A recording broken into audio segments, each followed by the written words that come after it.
All participants, as this is a Zoom webinar, please note that all video and audio are automatically off. If you have any questions during the presentation, please feel free to type them in the Q&A box, and the speakers will address them during the Q&A session.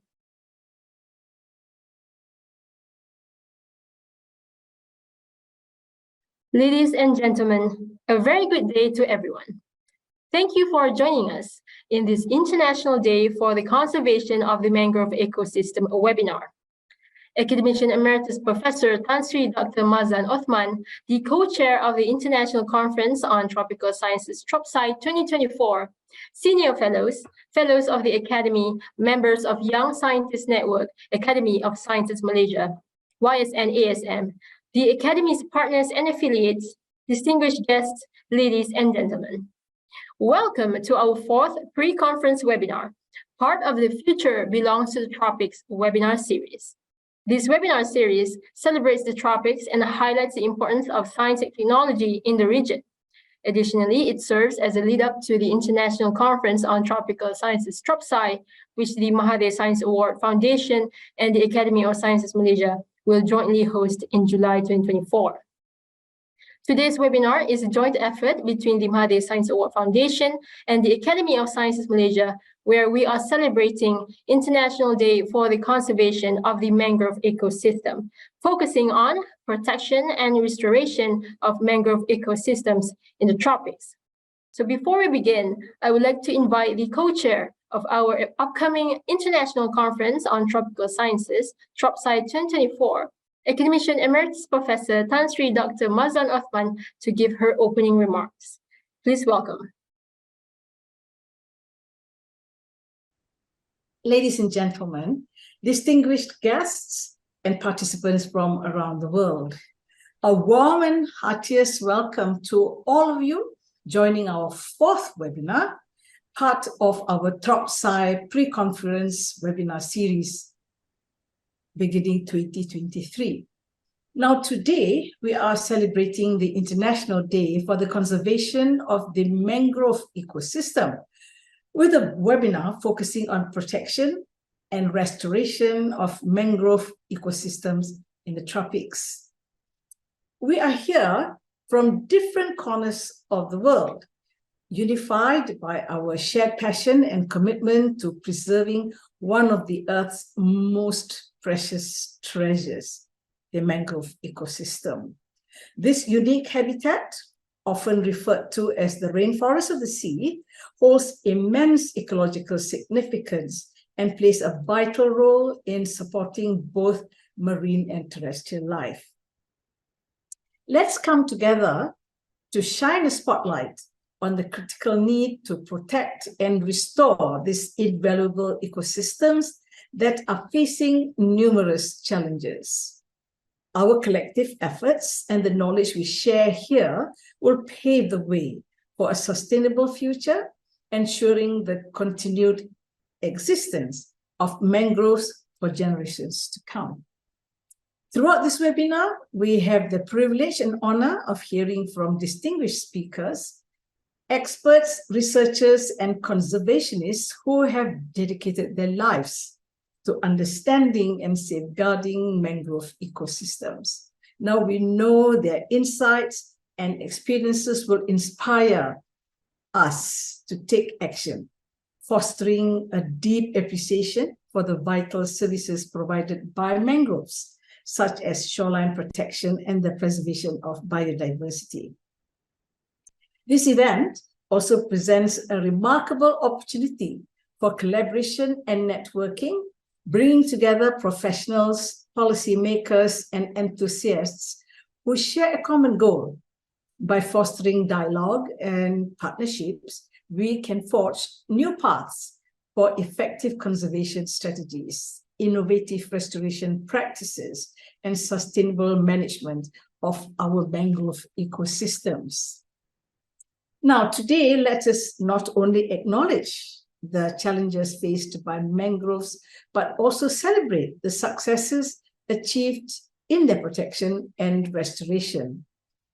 Each step taken, no matter how small, contributes to the bigger picture and creates a ripple effect of positive change. So I encourage all of you to actively engage in the discussions today, ask questions, and share your own experiences and knowledge. Let us seize this moment to learn from one another, creating a platform that fosters collaboration, inspiration, and innovation. So, on behalf of the organizing committee, I'd like to extend my deepest gratitude, especially to our moderator, my friend, Dr. Aldri, all the speakers, participants, and partners who have made this webinar possible. Your presence and commitment, ladies and gentlemen, to this cause inspire us to work tirelessly towards the conservation and restoration of mangrove ecosystems.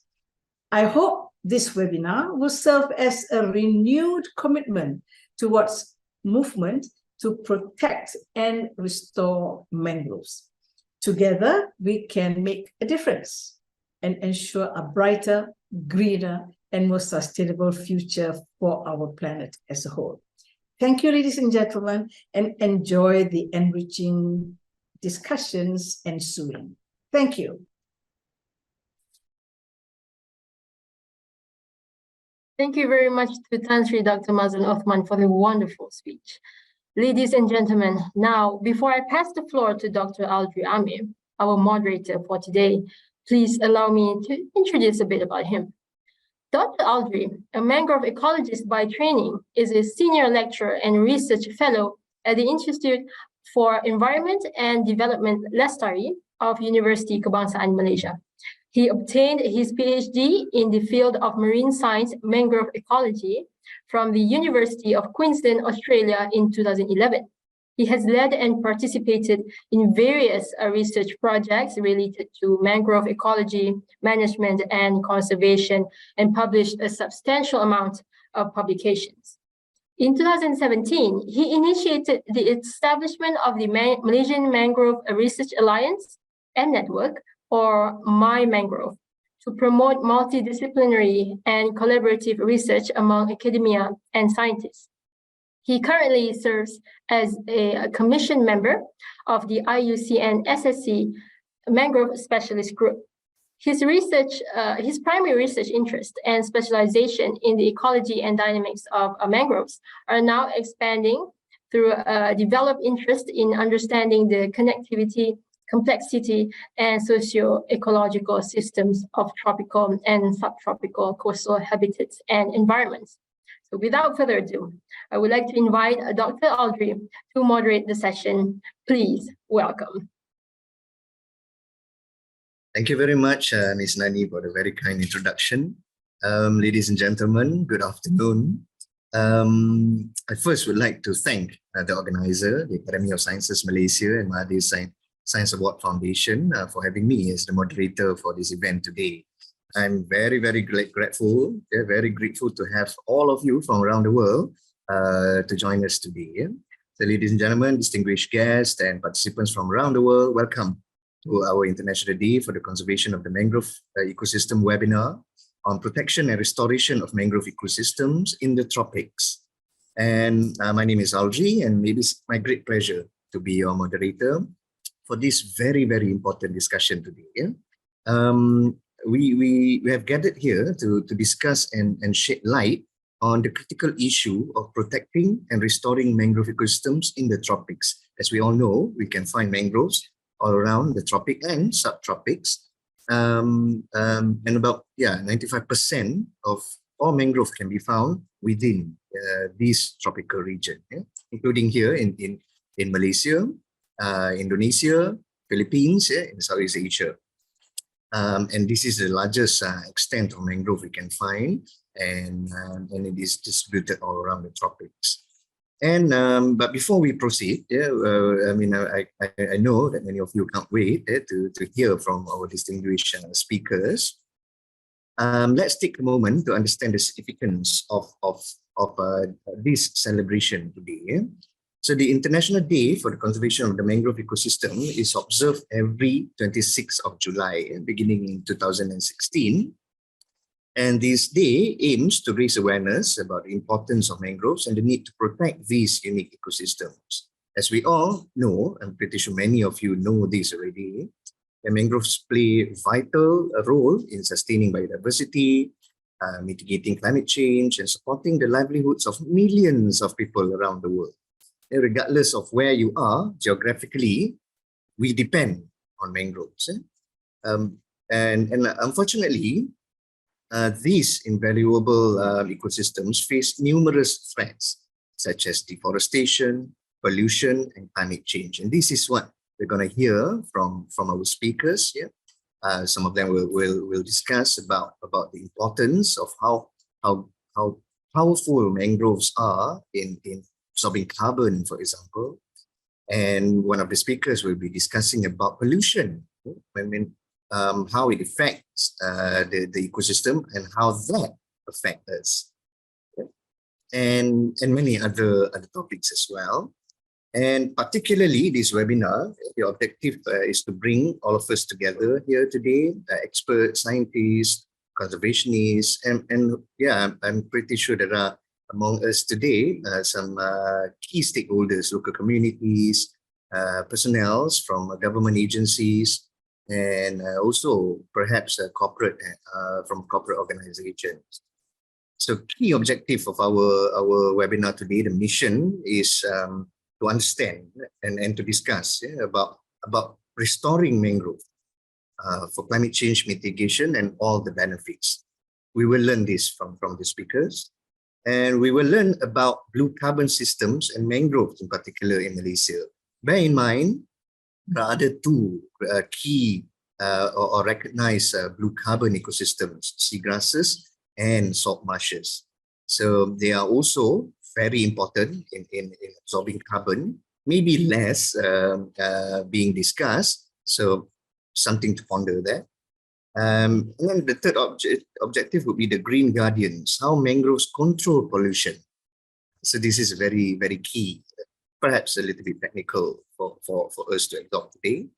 And finally, integrating mangroves into policy frameworks, catalyzing global commitment. So this is what we will hear from our final speaker later. So through our engagement, we aim to share knowledge, raise awareness, and inspire action towards sustainable practices and policies for the protection and restoration of mangrove ecosystems in the tropics. All right. So without further ado, I think Ms. Nani has alerted me that Dr. Frida Siddiq is here. So let's get to know her. Yeah, so the first speaker will be Dr. Frida Siddiq. She's a senior researcher at Research Center for Oceanography, National Research and Innovation Agency, or BRIN, it is called now in Indonesia. So we are so very grateful to have you, Dr. Frida. Thank you for joining us.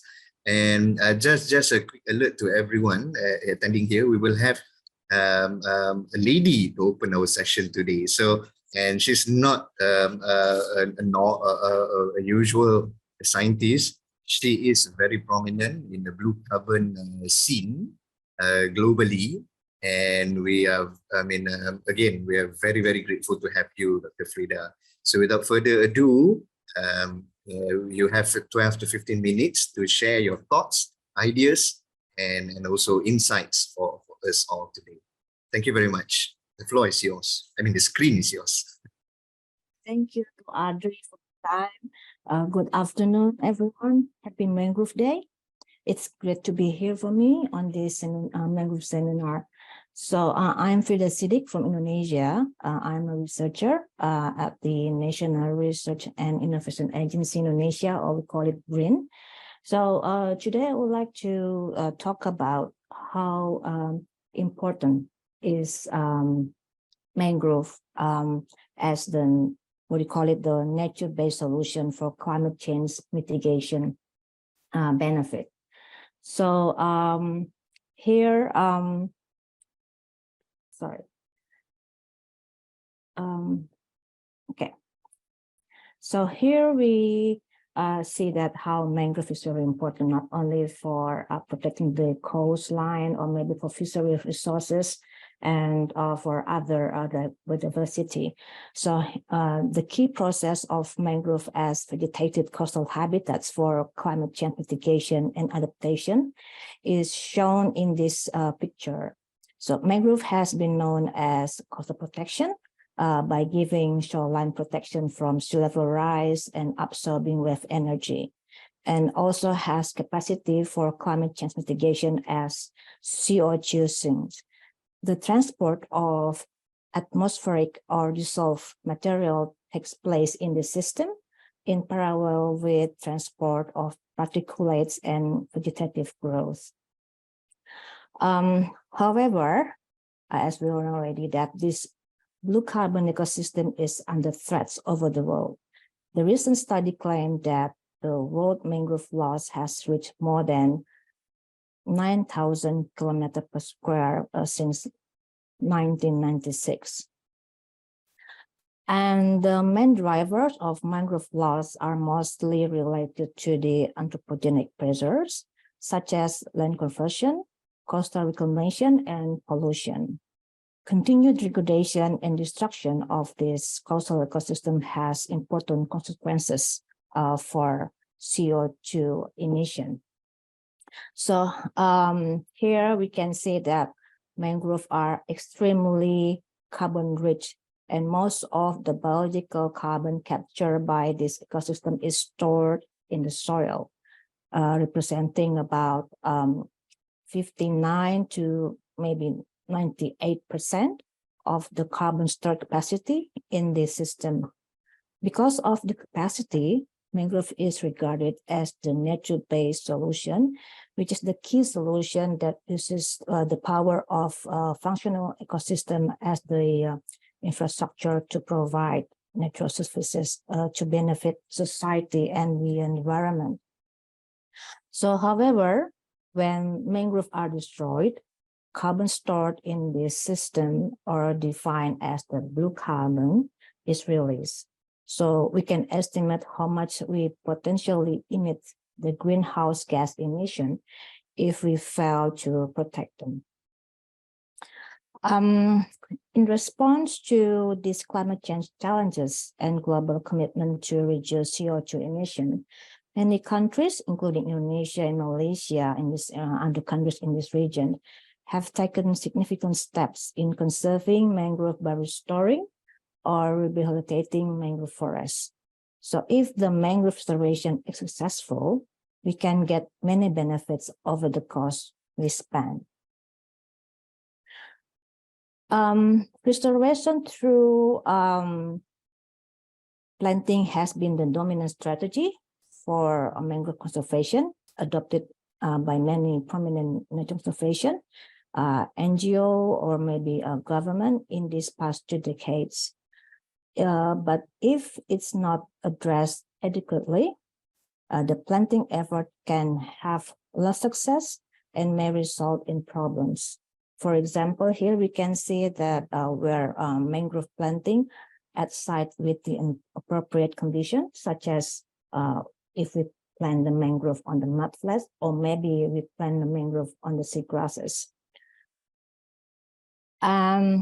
The actual conservation, restoration of damaged habitats, such as abandoned stream ponds built in former mangrove forests, was rarely studied, and it is unclear whether rapid and broad scale this planting has long-term benefits. So here we have a study. We use the remote sensing data to investigate the fast turnaround of these catastrophic mangrove loss to an apparent gain in the area covered by the major planting site, which has been initiated in 2004. We analyzed the chronoconsistency of the mangrove area in the site over more than 15 years and found that mangrove planting have a mixed record of establishing new forests. So it is interesting to see that after the tidal restatement, the natural recruitment of native species occurred, and show a rapid growth over the planted mangrove. Our study also showed that after 10 years of restoration, the component of carbon cycle have been restored, shown by the similar plant carbon sequestration rates between the restoration site and the intact forest as the reference site here. So soil carbon accumulation rates in the restoration site is also close to the rate in the reference site, which is the intact mangrove forest. And the origin of the organic carbon in the sediment is sourced mostly from the mangrove plants. So mangrove growth is so important for the soil carbon accumulation. So here, our take-home message for the mangroves. From our past study, we can conclude that the restoration can result in recovery of natural ecological processes, leads to the better condition if it's undertaken in the right way. For example, the change on hydrological and sedimentary regimes. Restoring the natural hydrology, where the freshwater flows and intertidal exchange comes back after the barrier, so can maximize the blue carbon sequestration and also minimize the blue carbon loss. But whatsoever, protecting and maintaining mangrove as a blue carbon ecosystem is the high priority for the climate change effort, with the ecosystem restoration as the second aim, because the value of the loss, if we just destroy, not to avoid the pristine mangrove, is higher than the value we can restore from the restoration side. So that's my quick presentation. I hope we can have a question, and thank you for your attention.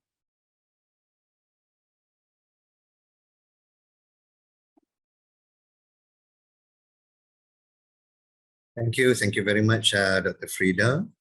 For the very quick and very significant introduction to our webinar today.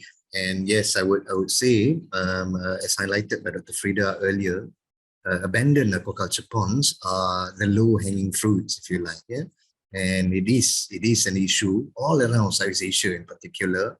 And if you remember, in the 70s until the 90s, it was the aquaculture boom, and by now any of these ponds are actually already abandoned. Yeah, as we know, they cannot be productive for a long period of time.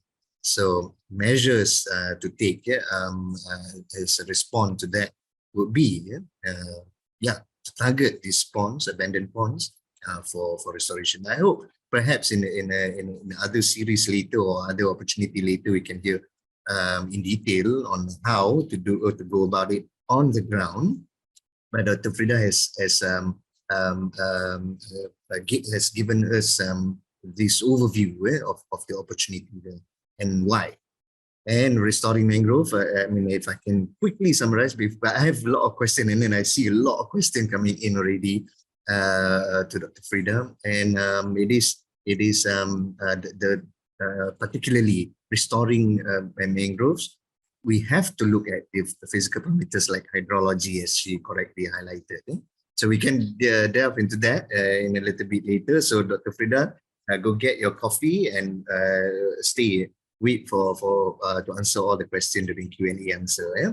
All right. So thank you again very much, Dr. Frida. And next, we have another distinguished speaker, Dr. Wasim Razak Khan. He is a senior lecturer at the Department of Forestry Science of Faculty of Agricultural and Forestry Sciences at University Putra Malaysia, and he is based in Bintulu. Hello, Dr. Wasim, how are you? Hello, Dr. How are Yes, you? I was informed that you've started this specialized group, a special group at UPM Bintulu campus, looking and working on blue carbon and mangroves in particular. So we are very excited to hear from you some updates, maybe of your research with the group, and perhaps your insights, your overview about the study in Malaysia, as well as the blue carbon ecosystems in Malaysia. And maybe the first 30 seconds, you can introduce your team or group to us. All right. So the floor is yours, 12 to 15 minutes. All right. Thank you again.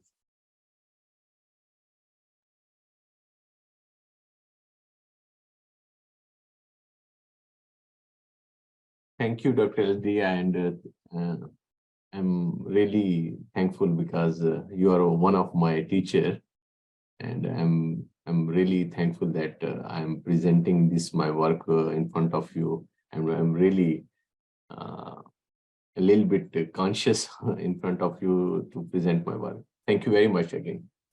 So today I will discuss the not important things means you all people know about these things. I just want to remind and rewind the things in your mind.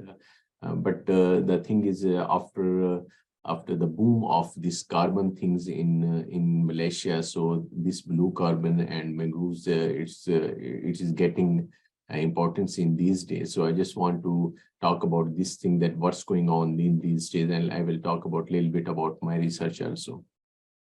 So as Dr. LD told that I have established my own research groups. Yeah, I have recently established my own research group, Blue Carbons and Mangroves in Malaysia, and my few members are from local, like Datin Frida Hanum, a big name, and Prof. Martin Zimmer, Dr. Benno Bohr from outside, and a few colleagues from Bintulu, Dr. Roland, and someone from Prof. Al-Jadali from Saudi Arabia. So these are our members, and we recently started our group in 2-3 months ago, and we are trying our best to do further research in Sarawak on mangrove ecosystem and blue carbon.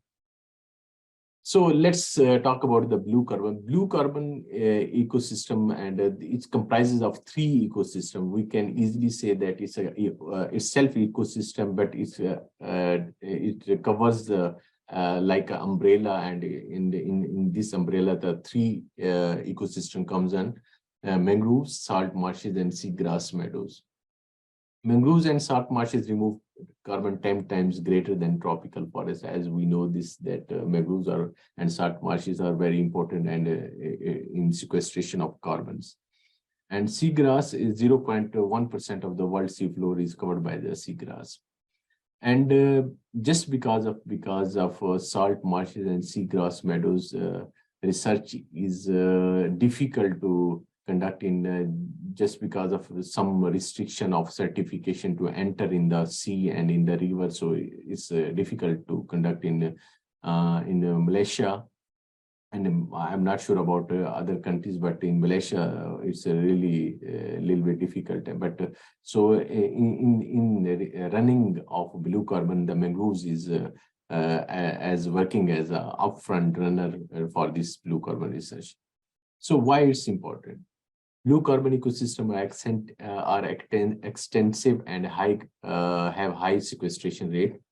As we know, blue carbon ecosystem provide multiple ecosystem services and support livelihood. But it's threatened globally by development. So let's talk about our region, that how much blue carbon, where we have a blue carbon in our region. If we see in this region and through this map, you can see that greenish color represent seagrass, salt marshes, and mangroves. So what about Malaysia's mangrove potential? Malaysia has a potential in coastal blue carbon in terms of current extent of mangrove cover, which amounts 577,000 hectares.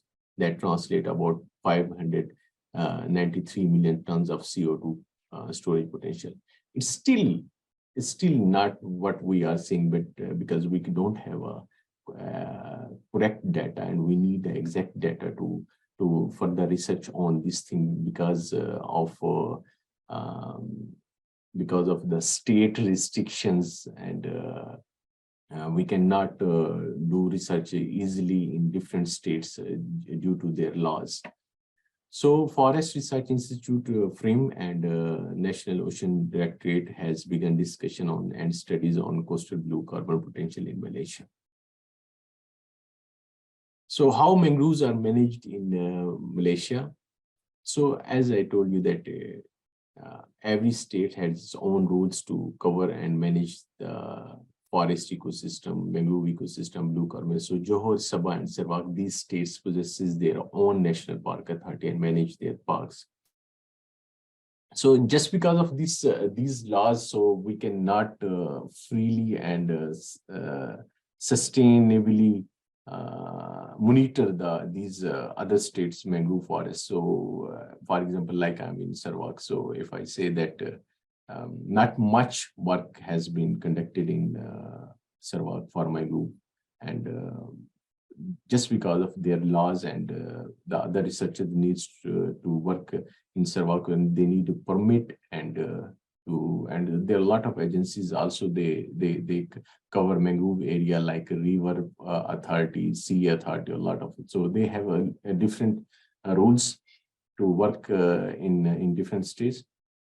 So if we talk about the managed mangrove forest, so we must say about Matang Mangrove Forest Reserve that covers around 40,000 hectare area and is managed by Perak Forestry Department since 1902. So MMFR is primarily managed for timber production with management plans based on 10 years working plan. So I have conducted a study and I worked in Matang Mangrove Forest Reserve. So there was a concept, and it's still going on, that the productivity of this world best managed mangrove forest reserve is declining. So I was given a task by a Malaysian government by a funded project through FRIM. So I conducted a study through isotopic study and biomass studies. So like I said, that various studies claim that the productivity of this Matang mangrove forest is declining. So like Putz and Chen in 1986, they agreed on it. Gong and the famous scientists, they also claimed that the productivity of this mangrove forest is declining. So I conducted a study in different compartments of Matang Mangrove. So Matang Mangrove Forest Reserve is divided by different compartments. Some compartments are for research purpose and some for production, for charcoal production purpose. So I conducted research in different compartments like 18, 31, and 42. 18 and 31 is 15 years old age, and 42 is untouched forest. And 71 and 74 are 25 years old age, and 55 compartment is also untouched, and it's untouched also called Virgin Jungle Reserve, VJR. So I got these results that the biomass of 18 years compartment is more or less the same to the 25 years old age, and there is another compartment 30 years, because there was a cutting and clean cutting process was happening when I was conducting research in that area. So I only found 5 total plots in that area. I couldn't even found another 30 years plot. So I just found 5 plots, and I got the data for biomass. So if you see the biomass of that different areas, you can see that more or less they have same biomass. So just we are still in process, and I already published a few papers on it, but I don't want to say that productivity is declining for this well-established Matang mangrove forest. But the thing is still is managed mangrove forest reserve in the world, we can say this thing. So how Malaysia is working on this mangrove and blue carbon ecosystem means due to this carbon boom thing that Malaysia is working on it. So in 2017, 2019, Dr. LD was also in that meeting for National Ocean Directorate meeting. They conducted a one webinar on to that how we should make a policies and how we have to conduct research on this thing and how we have to move on in this thing. But due to COVID, there were not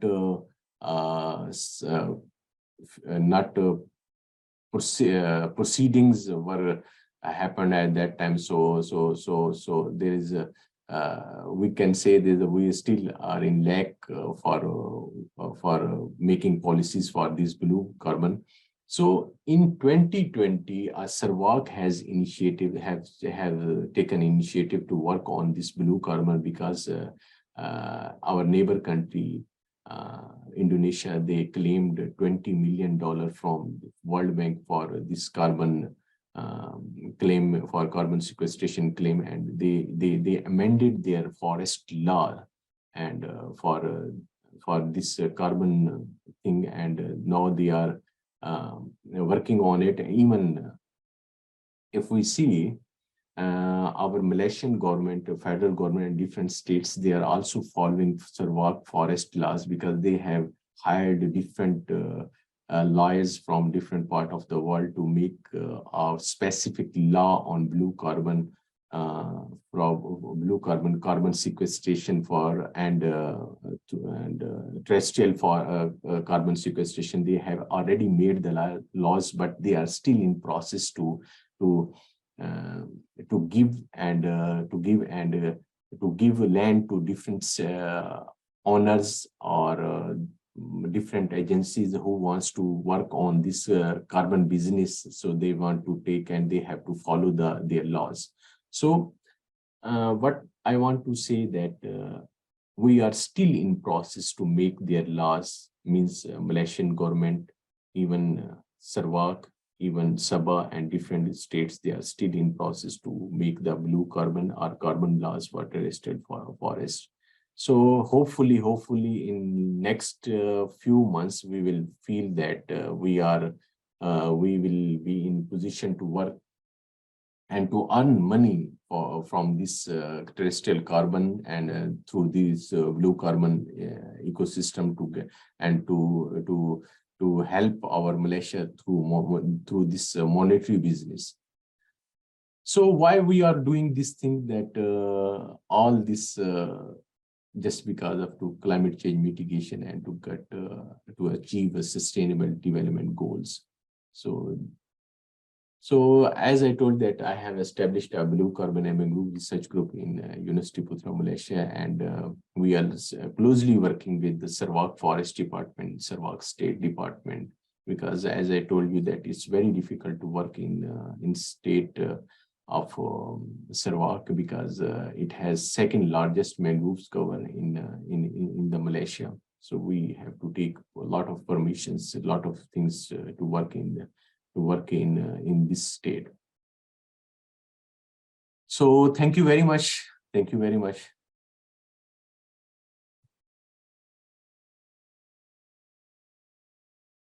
Thank you again very much, Dr. Wasim, for the very nice introduction about Malaysian mangroves and potential that we have, and why Malaysia must be there out to play our role as a key global player. As you mentioned, Sarawak has the second largest extent of mangrove in Malaysia, and of course we know east coast of Sabah, I mean about 300,000 hectares plus of mangrove in Sabah, and then the remaining ones are in Peninsular Malaysia, and all of them. I mean we have substantial amount of areas being protected already, but of course there are some still open. Unprotected, if you like. So let's work hard for that. And thank you for establishing this wonderful group at UPM to support mangrove research, and hopefully many of us, This is also the reason, the key reason of why the establishment of the Malaysian Mangrove Research Alliance and Network to get everyone, every researcher to work together to get to know everyone and collaborate to support policy decisions, for example, and more importantly is a dissemination of knowledge and information. So thank you again, Dr. Wasim. There is actually this one very key question, but I think we will keep it for Q&A session. Is it okay with you? Yeah. Okay, so stay and I mean get your, I don't know, third cup of coffee for the day, and while waiting for the Q&A session. Yeah. Thank you again very much, Dr. Wasim. And all right, so how's the crowd doing? I see a lot of conversation in the chat. But it's okay that that is attended by the secretariat, I hope.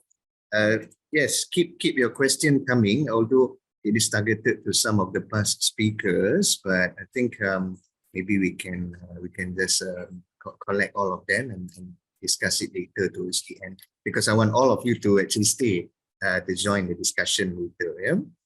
All right. So the next speaker, yes, this is very important topic, very important question, and very important objective that we want to achieve today. Yeah?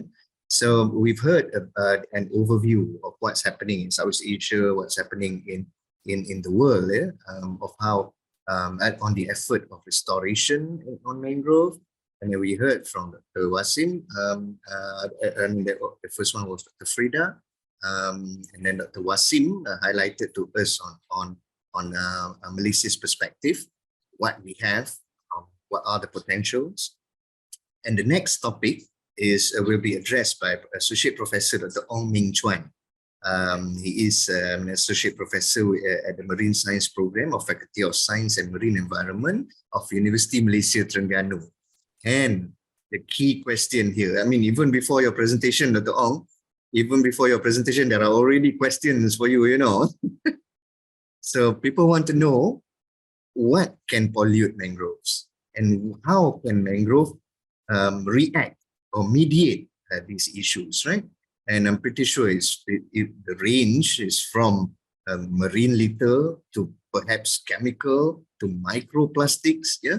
So this is just an overview, this is just my thoughts, but yeah, we would like to hear from you yourself, and let's have maybe 12 minutes to 15 minutes for you to address this, and then we will continue during the Q&A session. So the screen is yours.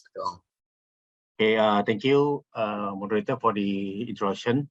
So I think the question, I think we will keep during the discussion later, I think.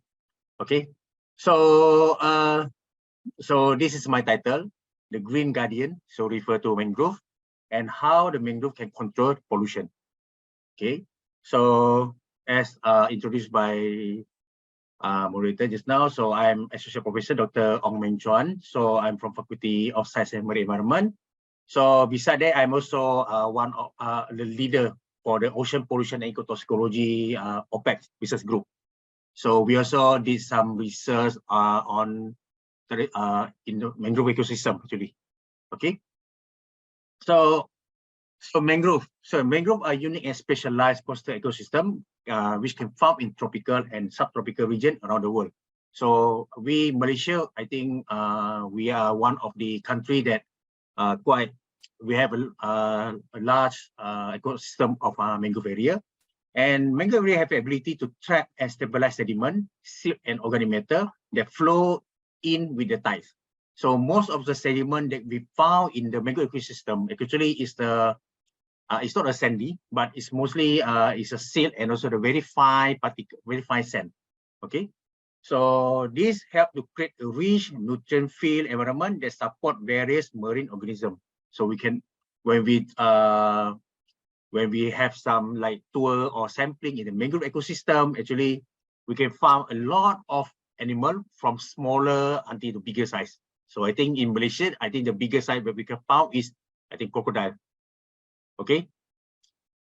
So mangrove are incredibly biodiverse ecosystem, serving as a nursery, breeding ground, and also habitat for a wide variety of marine and terrestrial species.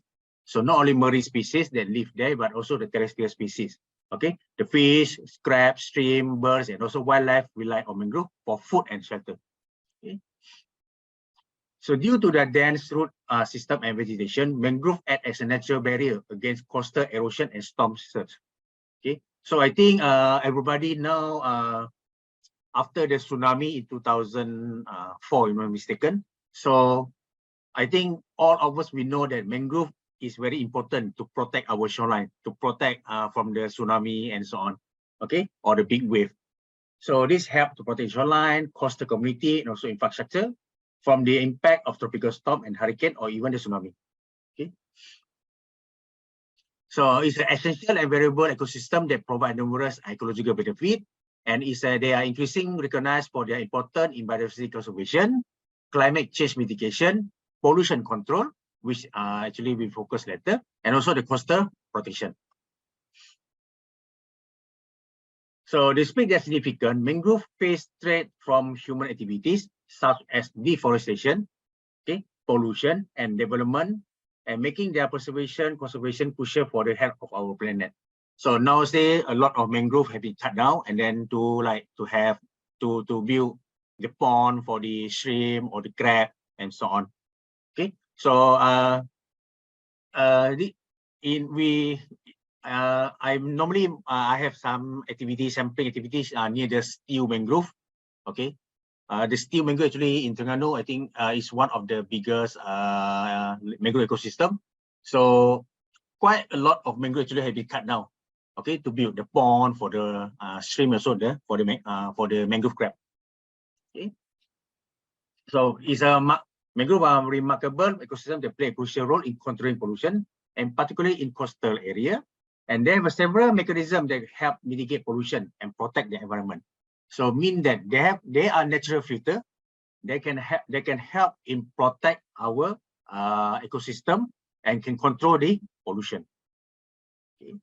So how we can determine the pollution status in mangrove ecosystem? Okay.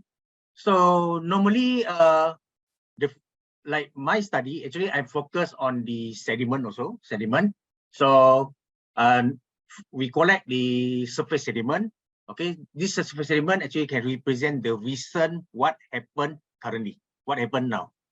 Okay, so normally we will take the sediment at the surface about 0.5 to about 0.5 centimeter, actually very surface. Okay, this one they can present what happened, what is the pollution status nowadays. Okay, and beside this sediment, surface sediment, actually we also sampling for the core samples. So we use in mangrove area, normally we are using the D-section coral. Okay, D-section coral, the length is about 50 centimeter, and it's good to represent what happened during the past. For example, normally in mangrove ecosystem, the sedimentation rate is 1 centimeter per year. Okay, average is 1 centimeter per year. So if we have the 50 centimeter, so you can represent about 50 years back. What happened during the 50 years back? Okay, what's the pollution level during the 50 years back? So imagine that we have a 1 meter or 1.5 meter, so you can present much more longer, okay, for a period. And beside that, we also sampling some organism, okay, because some organism can act as an indicator for pollution. So in mangrove ecosystem, normally we are using the fish net, okay, to catch the fish, and sometimes we use the crab trap, okay, to catch the crab, because crab and fish actually is a good indicator for pollution. So if you compare between the fish and also the crab, in my opinion, I would prefer using the crab, because crab, they will not moving around, okay, moving in the same region, so it can good to become a bio-monitoring agent compared to fish. Fish normally when they juvenile, they will stay in the mangrove area, but when they have when they adult, they will go to the sea. Okay. So how mangrove can control pollution? Okay. The first, filtration and sediment trapping. So mangrove roots are compact and dense, then they can act as a natural filter. Okay, as water flow through the mangrove root, suspended particles, sediment, and pollutant are trapped. Okay, preventing them from reaching further into the marine environment or to the open ocean or to the sea. Okay, this filtration process help to improve water quality. Okay, and reduce the pollution level. Okay. Okay, the second is potent in nutrient uptake. Okay, mangrove trees are highly efficient in taking up nutrients such as nitrogen and phosphorus from the water. Okay, and the excess nutrient in the water bodies can lead to eutrophication. Okay, certain concentration of nutrient actually is good for the organism, for example, for the plankton and so on. But if they exceed a certain concentration or above some background level, actually they can cause eutrophication and can cause sometimes algae bloom. Okay, so they can cause harmful algae bloom. Okay, and also disrupting marine ecosystem. So by absorbing this nutrient, actually mangrove can help to maintain a balanced nutrient level and prevent nutrient pollution. Okay. And beside that, they're also important in carbon sequestration. So it's excellent at capturing and storing carbon dioxide, okay, from the atmosphere through a process called carbon sequestration. And CO2 is a significant, we know that significant greenhouse gases responsible for global warming and climate change. Okay, so by this process, actually mangrove can help to mitigate the impact of climate change and contribute to the reducing of air pollution. Okay, and mangrove also important in biodiversity support. Okay, so mangrove ecosystem are the home of a diverse array of flora and fauna, and the presence of various species, including microorganisms, invertebrate, fish, bird, can help a balanced and resilient ecosystem. Okay, let's make example. If this mangrove area actually is one of the habitat for oyster, for example. So we know that oyster actually is a very good filter feeders. They're good to control for pollution. So some survey or scientists study based on their data. Actually, one adult organism, one adult oyster actually can filter up to 40 liters of water per day. So if we have a large community of oyster, actually, this organism actually they already help to filter the pollutant, okay, of the water. Okay, that's why during my PhD, actually, I did in France. So we have some, we call it a Gulf area. Okay, so in the Gulf area, actually, there's a lot of yachts. I think it's more than 2,500 to 3,000. Okay, yachts. So the first hypothesis what I can make before I start my project, actually, because I think that this area actually is polluted with some like metals, for example, like the lead and so on. But after I analyze all the data and the result, and based on the sediment, actually it's contrast with my hypothesis. That area actually is not really polluted, it's slightly polluted. So that's why I have to look for some reason why this happened. So one of the reason might be is this area actually is a very famous with the oyster culture area. So half of the Gulf actually is a oyster culture area. So we can make a conclusion that this organism actually they already filter all the pollutant before they reach to this sediment and to the open ocean. Okay. So beside that, they also have a microorganism that can break out the pollutant and enhance the overall ecological health of the area.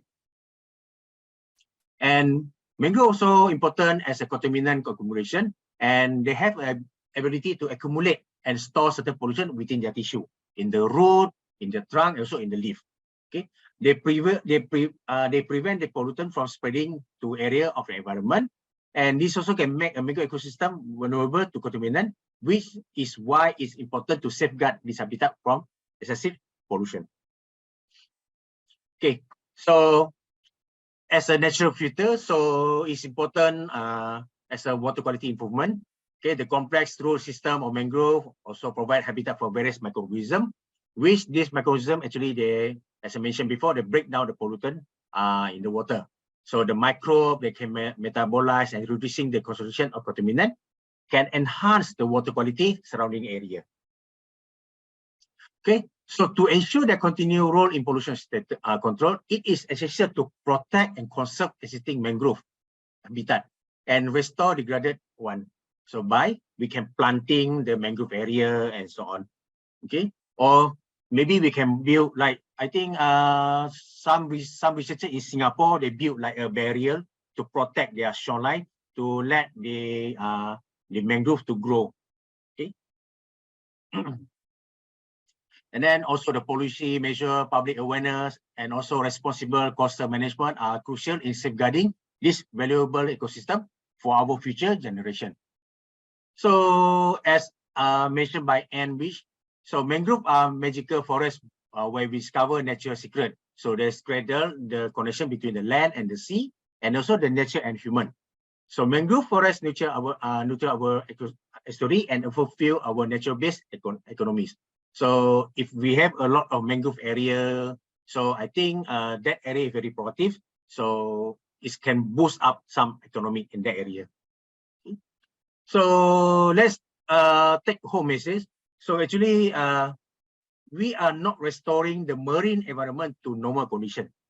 Okay, actually, if I study about the pollution, actually we are create a new marine environment. Okay, so why I mentioned this one, because it's impossible for us to like for example, like microplastic in the ocean. Okay, for example, so it's possible to like to filter all the microplastic in the ocean, but we have to live with the new environment with the microplastic in the ocean. So how we want to safeguard and so on? Actually, we as societies, actually we have to work together, and then we have to find some solution or to reduce, not to stop, but to reduce the pollution to enter the ocean or to mangrove ecosystem. Okay, that's why we have to work together. So if we work individually, I don't think we can solve some problem. So individually we are one drop, but if we together we are an ocean. That's why we have to work together to solve some like issue and so on. Okay, so before I end my talk, actually just to share with you all, this is our research group, Ocean Pollution Ecotoxicology, OPEC research group. And in this group also, we also study some, we have also conduct some research in the, mainly in the ocean, but also in the river system and also the mangrove ecosystem. Okay, so we have some expertise in the field of mycology, which they study about the shellfish organism in the mangrove area. Okay, so we are looking forward for new research collaboration and to explore the beauty of pollution study and to fill in the gap. Okay, so we alone, we cannot do a lot, but when we do together, actually we can do so much. Okay, and I think that's all from me. Thank you.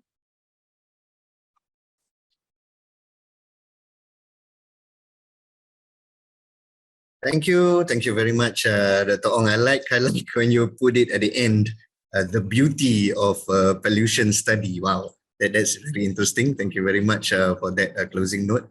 And I think a lot of new knowledge we gained from your presentation just now.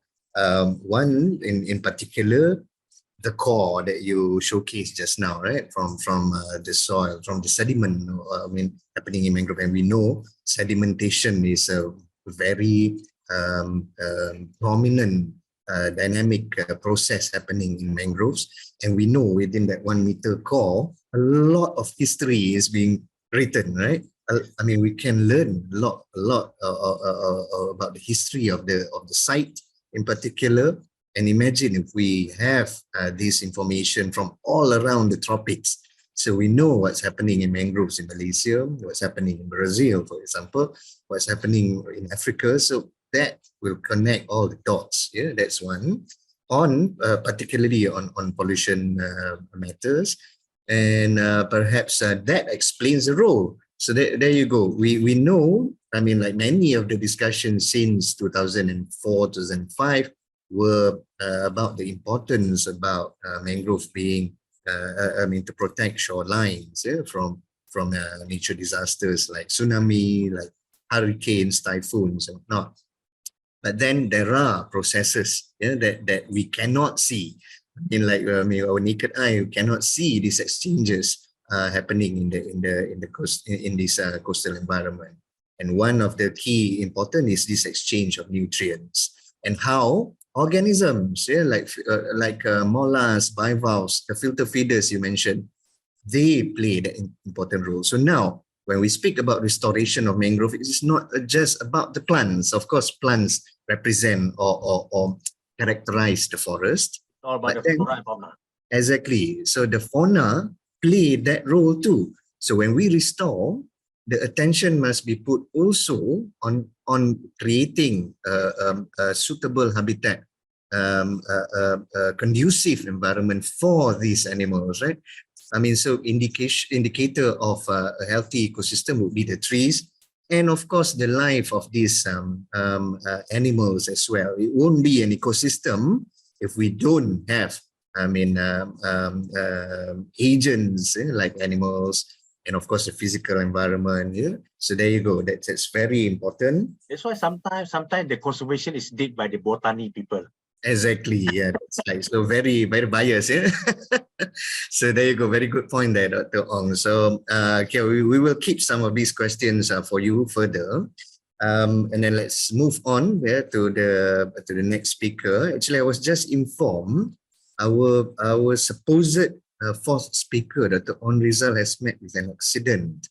I don't know how critical or how bad it is, but he is not here with us. To present his presentation today. But then we will let I was informed also Miss Luz actually is already here. I know it's maybe 4 a.m. in Brazil, but I would like to request for Miss Luz to get yourself a coffee first, because as a replacement, as a connector between Dr. Ong and your speech, I actually would like to request for the technical team to actually showcase this one short video. Actually, this is it is called The Life and Times of Jannah. It is a video animation produced by a group of a small, very enthusiastic team of creative people. I would say some of them are marine environmentalists or marine experts, and with them they collaborate with a group of people from creative industry to come up with this animation about a fish that spend more than half of its life cycle within this blue carbon ecosystem, in particular mangroves, seagrass, and the corals. So there you go. When we speak about restoration of mangrove, protection of mangrove, we can't actually separate the connectivity component. Meaning protecting mangroves is to protect seagrasses ecosystem, coral reef ecosystem, as well as the ocean. And not forgetting protecting from the land side. Rivers must be protected as well. The land adjacent to mangroves must be protected as well, and allow for conducive environment for the dynamic processes to happen. So there you go. So let's take 7 minutes of your time to enjoy this showcase video produced by a group of young generation of marine scientists and friends from creative industry about this video, and let's see what their perspective. And this connects the dot in between what Dr. Ong has highlighted just now, pollution and what's happening in the marine environment, as well as the one highlighted by Dr. Frida, Dr. Wasim previously on the importance of protecting this environment. So and then from that video, we will discuss about policy matters, about on how to tackle some of these issues. So technical team, it's if you can play the video now. Thank you very much. It's me, Jannah. and I love crabs. You might be wondering why I'm out of breath. You see, I don't do very well outside of water. My asthma acts up and my skin gets dry. I'm a little tired now, but since you're here, I might as well tell you the story of my life. I was born amongst the feet of giants. Me and all 5,734 of my brothers and sisters. We never got to meet our parents, but it was far from lonely. In the day, we made friends with the land walkers and made sure to avoid the surface. Too close, we might be scooped up by scaly longtails or the sky beast. At night, the darkness was always accompanied by blinking stars. I've always wondered what they taste like. As for food, we never went hungry. You can say we were well fed by tiny prawns, crabs, and sometimes hard, colorful chips. That last one tastes divine. Though, after eating them, I still feel hungry and often sick. As time passed, the giants who once sheltered us walked away. Things were never the same after that. In the day, more of my siblings were taken by the sky beast, and at night, we no longer saw blinking stars.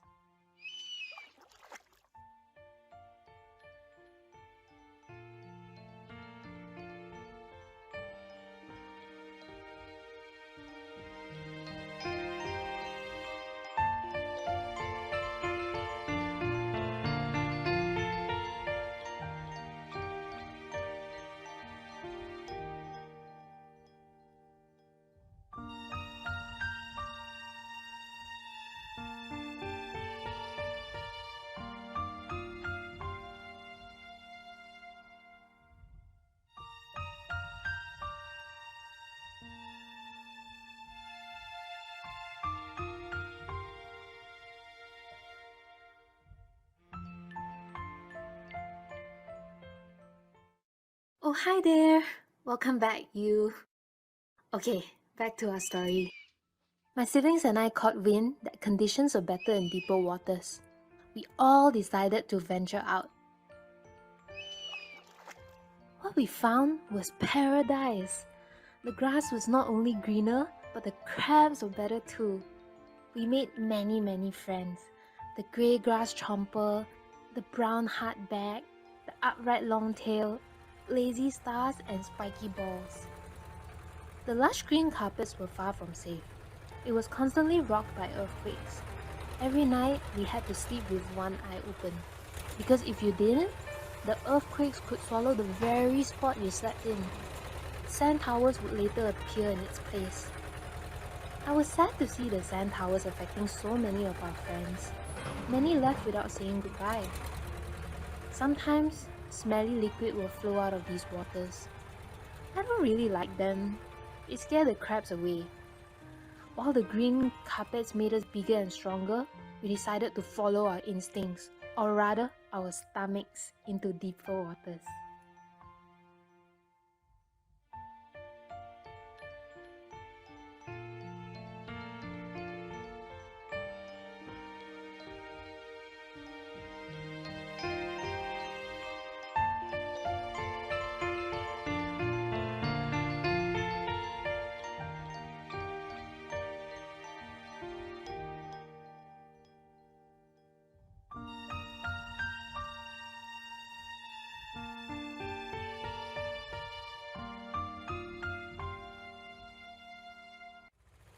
Hello again!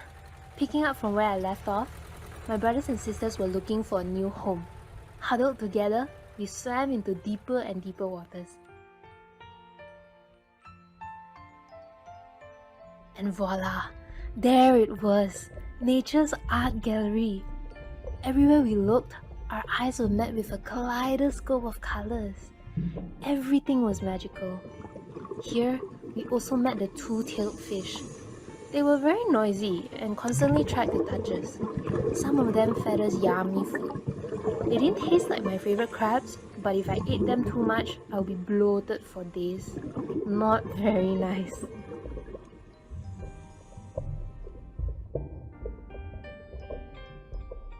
We didn't have earthquakes in the art gallery, but sometimes there was thunder when the sun was up.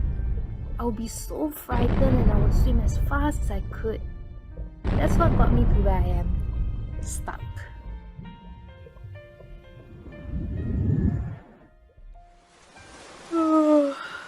I'm feeling really sleepy. I guess I'll have to tell you more when I wake up. Hey, I'm back in the water. Well, it was nice meeting you. I'm going to go join my family now. Bye!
Yes, thank you very much. The technical team for showcasing the video. And there you go. One of the comments say that's the sad truth, happening all around our coastal environment, our marine environment. So, ladies and gentlemen, I think we learned a lot from that video alone, and I would like to thank Mr. Kwek Yu An and Mr. Edmund, the producer of the video, and they actually form a group called Reef Stakes, and they produced that video with the mission of disseminating information, knowledge about our coastal environment, in particular mangroves, seagrasses, and coral reefs. Of course, even Malaysia. For Malaysia as a maritime country, I think a large chunk of our population cannot swim, so we cannot really enjoy the beauty of this coastal environment. But if we do, we will see these issues right before our eyes. So we have to tackle this. As a build-up, Dr. Ong already highlighted some of the pollution, some of the issues that have to be dealt by our mangroves. But then there are other community issues like fish bombing, right? And fish feeding. And some of the of our participants just now highlighted, like unsustainable tourism, like eagle feeding, right? So these are some of the issues that we can discuss in a little bit later during Q&A, right? So having said that, knowing the situation on the ground, knowing a little bit of this of the ecology of mangroves, and knowing the issues facing all of us, so let's hear from our final speaker. So we had Dr. Frida, a lady, to open our webinar. And now we will have Miss Luz. Miss Luz is in Brazil. Thank you for tuning in and accepting our invitation, Luz. And she is in Brazil. She is, let me check. Luz is an ocean and climate advisor with the Nature Conservancy. Maybe you want to highlight or give 30 seconds for an introduction of what you do in Nature Conservancy. I know it is a global organization working all around the world, and also within this Southeast Asia region on protection. And I've heard some of the initiatives on blue carbon as well, protecting mangrove for carbon sequestration and perhaps sell them for carbon credits, and also other collaboration with partners all around the country, all around the world. And Luz will discuss on the policy side of mangrove protection. Yeah. So I'm pretty sure you have enough coffee for the presentation already. So 12 to 15 minutes, Luz, maybe to present your ideas and some to trigger a hot discussion in a little bit later. So the screen is yours. Perfect. Thank you very much, Dr. Aldri. And also, if the host can share my screen, please, or my presentation. And just very quickly, my name is Luz Gil. I am an ocean and climate advisor at the Nature Conservancy. And as Dr. Aldri mentioned, this is a global NGO. My role at the Nature Conservancy is focused on providing policy support to our blue carbon work.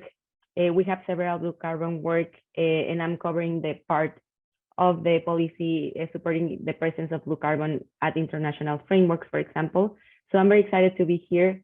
As Dr. Aldri said, this is very early for me. This is 4 a.m. I'm in the US right now, but I'm very happy to be here celebrating International Mangrove Day. So if we move forward to the next slide, please. So this is very quickly the agenda that we'll be covering today. So first, I will speak very quickly about why it is important to have mangroves in international frameworks. Then I'm going to focus on 2 international frameworks, which are the National Determined Contributions and also the Global Biodiversity Framework. And lastly, I want to show you some resources that are already available for governments that want to include mangrove ecosystems, mangrove commitments into their national determined contributions, or to report to the Biological Diversity Convention. So let's move forward to the first topic. So we can move to the next slide, please. So mangroves in international frameworks.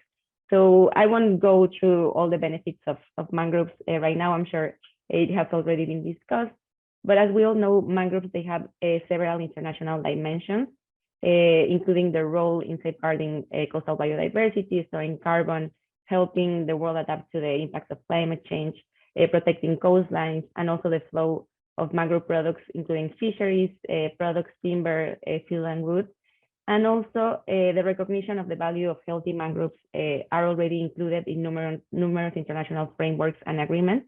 And you can see in the screen some examples of these international frameworks. So as I mentioned before, I'm just going to focus on 2 frameworks right now. So we have on the very top part of your screen, United Nations Framework Convention, which has the Paris Agreement under this convention.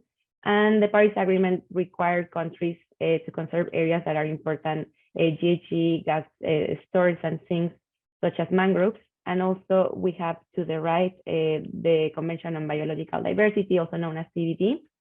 And also for this convention, the protection, restoration, and sustainable use of coastal and marine ecosystem is an integral component to achieve biodiversity goals by 2030 and 2050. So definitely mangroves are as certain and very related to these goals. And then we have several other frameworks that I'm not going to specify, but for example, we have the United Nations for disaster risk reduction. So we know mangroves, they have a very strong component on acting as a buffer for storm surges, for example. So it's also a very important component of them. Then we also have the Ramsar Convention, which categorizes mangroves as a type of wetland. It's also very relevant for this convention. So we can move to the next slide, please. And to the next, please.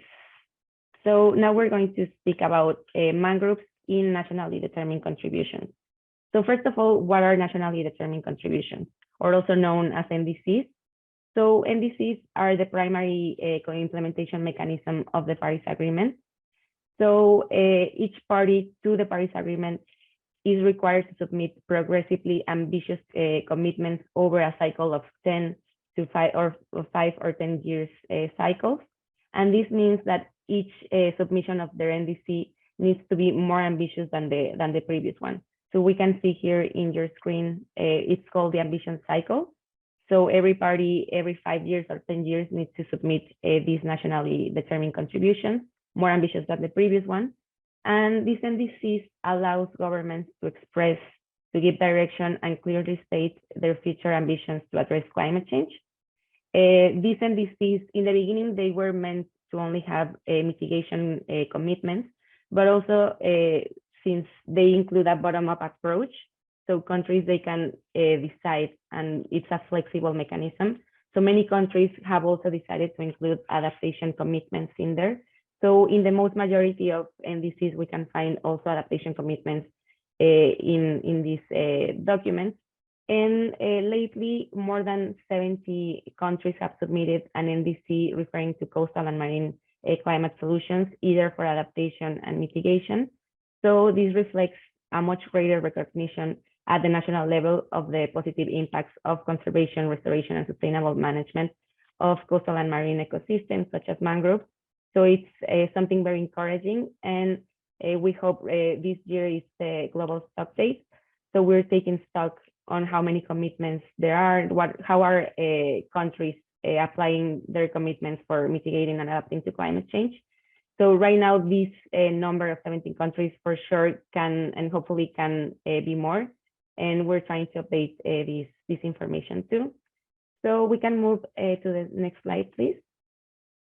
And then why is it important to include mangrove ecosystems in NDCs? So as we all know, mangroves, they have high mitigation benefits. So as I mentioned, NDCs, they're meant to include mitigation actions for a specific country.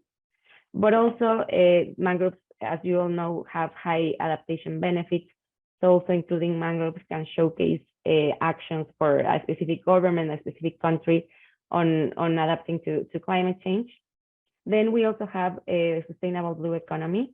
So by including mangrove ecosystems in NDCs, this can be an opportunity for governments and the private sector to work closely with coastal communities to align direct benefits with better management and protection of these ecosystems and coastal ecosystems overall. Then we also have NDC progression. So the Paris Agreement requires and encourages countries to move towards an economy-wide mitigation target. So ultimately, covering all economic sectors and emission sources is something that would be very recommendable. So by including mangroves, we can reach this NDC progression. Then we also have a high implementation value. So including the conservation, restoration, or sustainable use of coastal wetlands and mangroves in NDCs serves as a strong signal of national priorities, which in turn drive resources and action into this type of commitments. And finally, we also have a climate finance. So NDCs are one of the main entry points for securing climate finance for supporting mangrove actions and overall coastal ecosystems actions. So it's very important to include mangroves in order to bring climate finance. So we can move to the next slide, please. Okay, so some very important elements for including mangroves in NDCs. So first of all, we need data completeness. We also need intragovernmental and policy coordination. So sometimes in a national, for example, in a country, several ministries, for example, or departments handle mangroves from different aspects. So it's important to have this intergovernmental coordination within a nation. And then also for sure funding and capacity implications. So I'm going to speak a little bit at the latter part of my presentation on how we can support these elements for including mangroves in NDCs. Now we can move to the next slide, please. Thank you. So now we're going to speak about mangroves in the Kunming Montreal Global Biodiversity Framework. So as many of you must know, this biodiversity framework, it's also known as the GBF, was adopted in December 2022 at COP15 after many years of negotiating and also of the of this COP to be postponed because of COVID. So finally, this framework got adopted last year.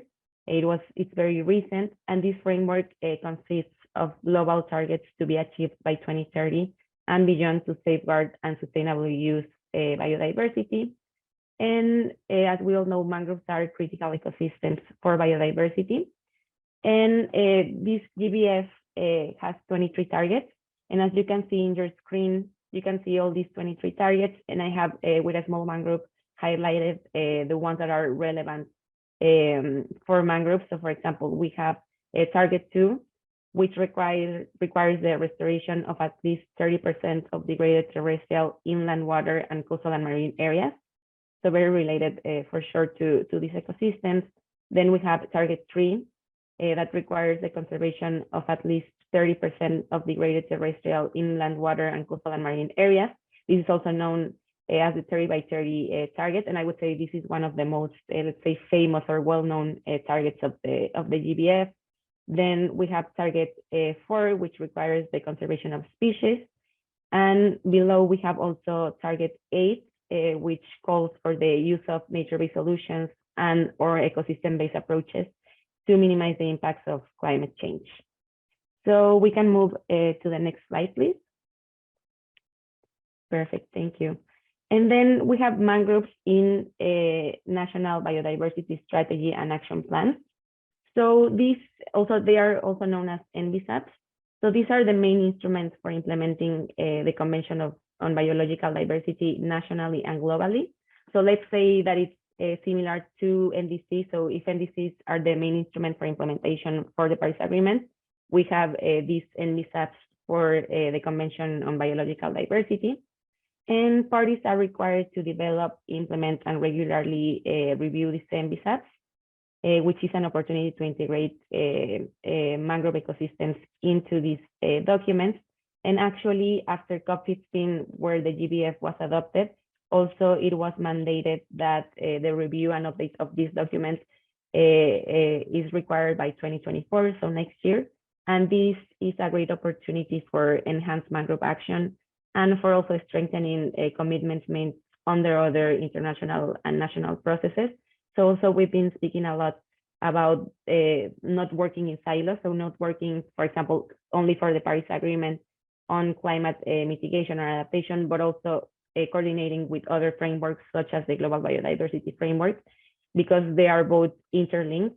So also this can be a great opportunity to strengthening this type of commitments under other national processes.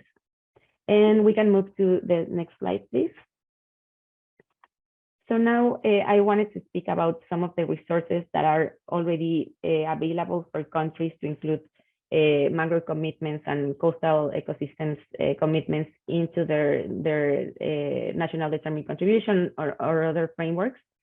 So these are some of the resources that are already available and are meant for governments to have a guidance on how to do this process.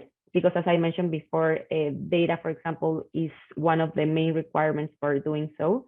So this is the first one. We have the Blue Carbon and Nationally Determined Contributions guidelines. These guidelines were developed by a host of partners. For example, we have Conservation International, we have Silvestrum, Pew, TNC, IUCN, NDC Partnership, and many other partners working on these guidelines. And these guidelines are meant to support countries by providing technical guidance on the multiple avenues by which coastal wetlands can be included within their new and updated NDCs. It provides a tier approach that can demonstrate motivation and different starting points depending different aspects, because we know not every government has the same start point, let's say. And this document was launched actually in 2020. But as I mentioned, these NDC cycles are every 5 years. So we are actually right now have been working this year on updating this document. And it's meant to be out today, so that's very exciting. So be following social media and everything to be aware of this launch, because I think it's a very useful document, and it also includes many use cases of how countries have included mangroves or coastal ecosystems and blue carbon in their NDCs from different perspectives, from the mitigation perspective, from the adaptation, So I think it's a very complete document. And then we can also move to the next slide. So we have the Blue Carbon Handbook. This is a very new document. It was launched a month ago. And this is a commission document by the Ocean Panel. And it's also a host of partners that we worked on this document. And it draws on the comprehensive literature on blue carbon ecosystems developed over the last decade. And it's a very interesting document because I think it is intended for non-specialists who are starting to consider blue carbon opportunities, and also offers really important information for decision makers considering other ranges of blue carbon. So for example, it has information on sequestration potential, adaptation, resilience, and also has very great information on the policy landscape. So very similar to what we've been seeing in this presentation. So we can move to the next slide. And we also have this series of policy briefs for the Global Mangrove Watch. So maybe some of you are familiarized with the Global Mangrove Watch, or GMW. This is the world's most comprehensive mangrove monitoring tool. It provides access to the latest information about mangrove distribution and changes. It also has information on mangrove, different aspects of mangroves, international aspects of mangroves, also blue carbon for mangroves, mitigation potential. So it's a very comprehensive tool. And we have developed these 3 policy briefs for how to use the Global Mangrove Watch for integrating mangrove commitments into different frameworks. So for example, we have one on how to use the GMW for NDCs. Also, we have one for supporting the implementation of the Ramsar Convention. And lastly, this is the newest one. We have one for integrating mangroves into NBSAPs. So you can, I have included here some QR codes. So if you're interested in taking these documents, you can scan this QR code. And these policy briefs are meant to be updated. So right now we're working on updating mainly the first one, the one in NDCs. And we want to have it ready, showcasing the outcomes of the stock date, and also to be ready for COP28, which is around the corner. And also we can move to the next slide. So I wanted also to speak about the mangrove breakthrough, because I think partnerships are also very important to catalyzing action for mangroves. And something that I really highlighted from Dr. Ong's presentation is how he closed, and he mentioned that it's very important that we need to work together. So I think partnerships within different stakeholders are crucial to mobilize actions for mangrove ecosystems. So I wanted to show this mangrove breakthrough, which is an initiative that was launched at COP27, so last year. It was launched by the high-level climate champions and also the Global Mangrove Alliance. And it is an ambitious multi-stakeholder initiative aiming to create a step change in action for mangroves. It's meant, and it has a joint objective of unlocking $4 billion for mangrove action and securing the future of 15 million hectares of mangrove forests by 2030. This is a science-based initiative, and it's a very exciting initiative that it's moving and gaining momentum. So we can move to the next slide, please. And I just wanted to showcase very quickly the main objectives and goals of the mangrove breakthrough. So as I mentioned, its aim is to secure the future of 15 million hectares of mangroves globally by 2030. And this is through collective action on halting loss, restoring half of mangroves, doubling protection, and achieving sustainable finance for all mangroves by 2030. So these are, as I mentioned, these are science-based targets that have been developed from the work of the Global Mangrove Alliance. And we're very excited. At COP28, we're going to present a financial roadmap on how to mobilize finance for mangrove ecosystems. And also we're bringing on board governments to this initiative. So as I mentioned, it's a multi-stakeholder initiative. So for sure, governments have a very strong role in this initiative, also private sector, civil society.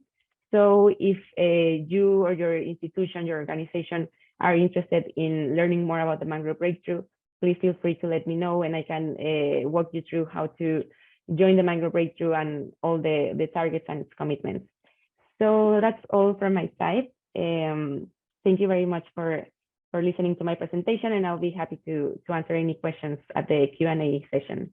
Many thanks. Thank you very much, Luz, for these updates on what's happening there. Sorry for my mistake. I thought you were based in Brazil. You're in America. I mean, it's still 12 hours behind us. We've celebrated a Mangrove Day for over 16 hours already, and you are about to start. And it's a big day, I reckon. I mean, like the launching of the document later. So all the best with that. And yes, I have to highlight here that a lot of celebrations happening around the world as we speak. For example, there's an international conference happening in Colombia at the moment, MMM6, of which I'm so unfortunate not to be able to attend that one. But yes, all the organizations that Luz mentioned earlier are represented in the conference. And then there are other events organized by big organizations, the UNs, the UN agencies or UN programs. And of course, if we now, I mean, since maybe if I'm about 12 to 13 years ago, when blue carbon concept start to penetrate our minds, you will not miss mangrove in all of these big documents by UNCBD, by Ramsar, by UNFCCC. So this is a very important component when we speak about mitigation, adaptation to climate change, and as well as biodiversity loss. It's a double issue now. Yeah, and I like how you end the discussion just now, Luz. 30 by 30. I mean, that's a tagline now. But then I'm proud to say, like Malaysia, out of 600 plus thousand hectares, 500,000 plus hectares are within the protected measures. But then, of course, protected forests can also be production forests. So, but then at least it is protected or gazetted as forest reserve, and some within the state jurisdiction, maybe a state land, marine parks and whatnot. So there you go. I mean, but then there are other blue carbon ecosystems like seagrasses that are being neglected.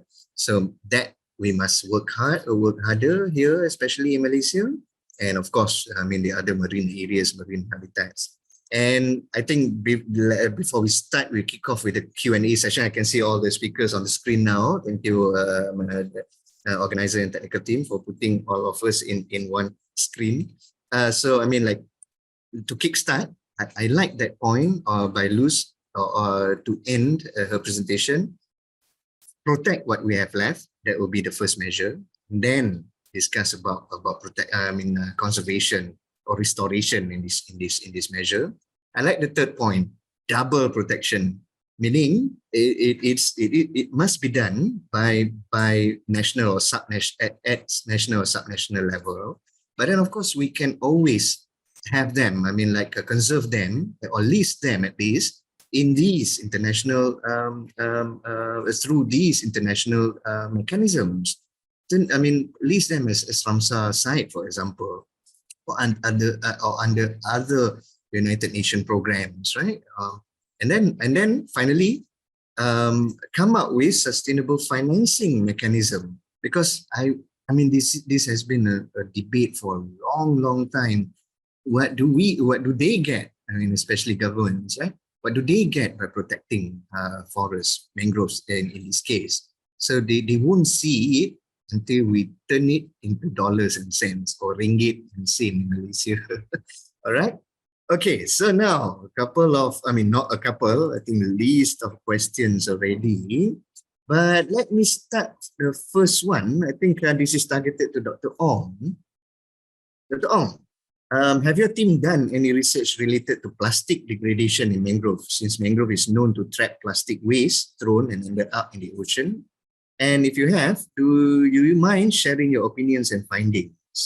So far, I mean, the question came, I'm not sure who this team from, but their team also is carrying out a research on plastic, but covering chemical pollution such as heavy metal hydrocarbons. So yeah, a little insight from you, Dr. Ong, if you can. Okay, thanks for the question. Actually, in our group, actually, we focus on the chemical pollutant, for example, like the metals, also the hydrocarbon. But actually, mangrove, we see if you visit mangrove before, so actually we know that mangrove actually is a good, they can trap a lot of like marine debris, for example, like the plastic and so on. But for the microplastic, actually, so far our team is not doing research on the microplastic in the mangrove area. But I believe that with the ability of the mangrove root, for example, I think they can also absorb some of the plastic. Because why I say because actually some of the plastic actually they can trap also in the sediment. Okay, so sediment, and then sometimes they can also uptake by the plant. So actually, recently, like what my research now with the Hong Kong researcher, we are not focused on microplastic, but we focus on nanoplastic. Because micro, for example, like what the impact of micro to human actually it can accumulate in our body. But how about the nano? Because nano can enter our blood vessel. So I believe that when we detect the nanoplastic in our blood vessel, I think we can find some of it in our body. So mostly marine debris should be okay, but the smaller one, I think we have to look for other people, and then probably the next time, because I have the microplastic team in my group, so maybe this one will be our next focus actually. Okay, thank you very much, Dr. Ong. Yes, I mean, like when we speak about pollution, of course, it will break down into micro and nanoplastic, and that will enter our seafood. It will enter our body eventually. But then there is a larger issue actually I want to pose to the group and perhaps to everyone listening today. It actually directly connects to our waste management, if I may, one of them, right? One of the major components. And looking at Malaysia, looking at many countries around Southeast Asia, waste management is one, and stormwater management is another. Imagine if we don't manage our rubbish, our garbage, we throw it outside our window or just on the floor, rain falls, and we know tropical country, we have heavy rain. This garbage, this one piece of plastic will enter our drain. It will flow into our channels, rivers. Rivers will flow into mangroves, passing through mangrove before going into the ocean. So imagine with the declining number of mangroves to trap all of these supposed nutrients and natural pollutant, but now they have to do extra work of trapping our waste. And of course, it cannot cope with that, and the rest enters the ocean.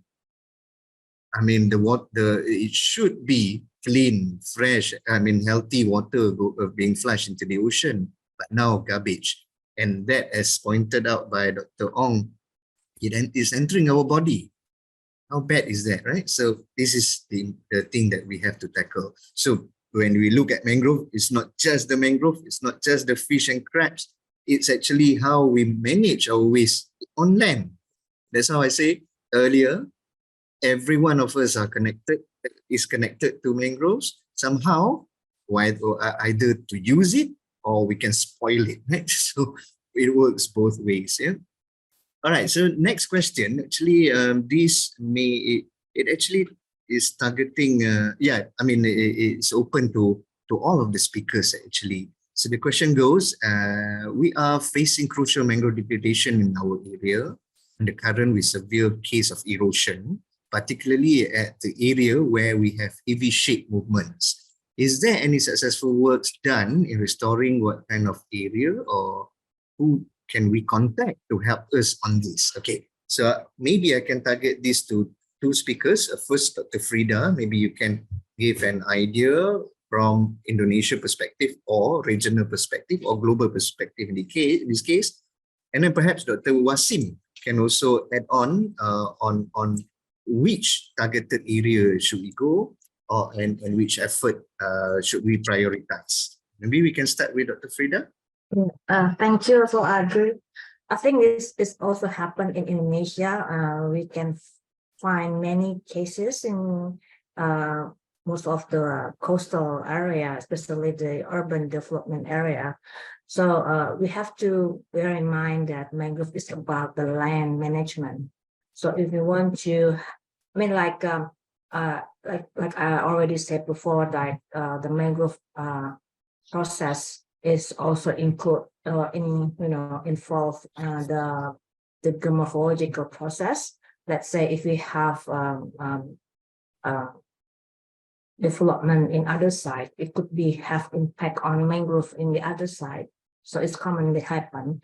So what we have to think about, we have to maybe ask for the local government how they set up the coastal area management.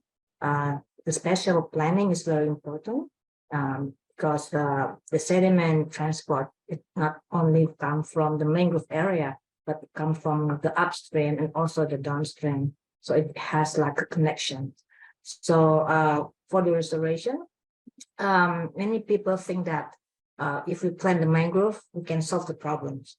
So the truth is, mangrove is also vulnerable with the erosion. Yeah. So and sometimes we think that if we plant the mangrove in the erosion site, we solve the problem. So mangrove is not a hero. Sometimes could be the victims. So yeah, we have to think about the special planning if we have this kind of case. Yes, I mean, that's a good point. Heroes need help as well, right? Superman needs Lois Lane also, right? Yeah. in that sense, yeah. But then, yes, I mean, before Dr. Wasim continue with his comment, yes. So mangrove cannot solve all problems. Yeah, this is the understanding. And one thing that scares me when we push and we highlight about mangrove being the ultimate mangrove carbon sequester or able to do that, people will start neglecting protection of terrestrial forests. This is wrong. We don't mean it that way. Meaning, I mean, scientists highlight the ability of mangroves to absorb carbon maybe 5 times better than other types of terrestrial forests. Could be boreal forest, maybe 10 times better, or other wetlands. But then this doesn't mean that we should neglect protection of other types of forests, because area-wise, there are a lot of consideration to put in here, to take in. So, I mean, and again, connectivity, I mean, like connection in between protecting all of these habitats and ecosystems will have impacts on our, I mean, efforts in. I mean, and not just looking at mangroves, we have to look at the connection with other types of habitats as well. And yeah, so I like that point. We always point out that mangroves are hero, but now we know that mangroves also heroes also need help. Thank you, Dr. Frida. So, Dr. Wasim, any ideas or suggestions on what can be done to take or where to prioritize conservation effort? Yeah, as Dr. Farida suggested, that we need to go for a proper planning and with the local governments, because I have come across a few areas that I was checking through GIS and remote sensing that in late 90s and early 2000 there was mangrove forest, but after a few years there was nothing. So I don't know, people are involved in it or government agencies are involved in it, but a proper care, a proper restoration, replanting activities needs to be in that specific areas. And what I can suggest that I think so, like different agencies like Petronas, sorry to say, I don't want to use the names, but they are really active in planting activities, Petronas and oil and gas sectors. they are really active in planting the mangrove seedlings and planting the mangrove trees. But after planting, they don't consider what they have to do. They just plant and they just go, and after next year, they are planting the same forest in the same area. So we need a proper care, proper planning, and to see that what's going on after their plantation. So I will agree with Dr. Farida's suggestion that we need a proper planning for restoring and replanting that areas.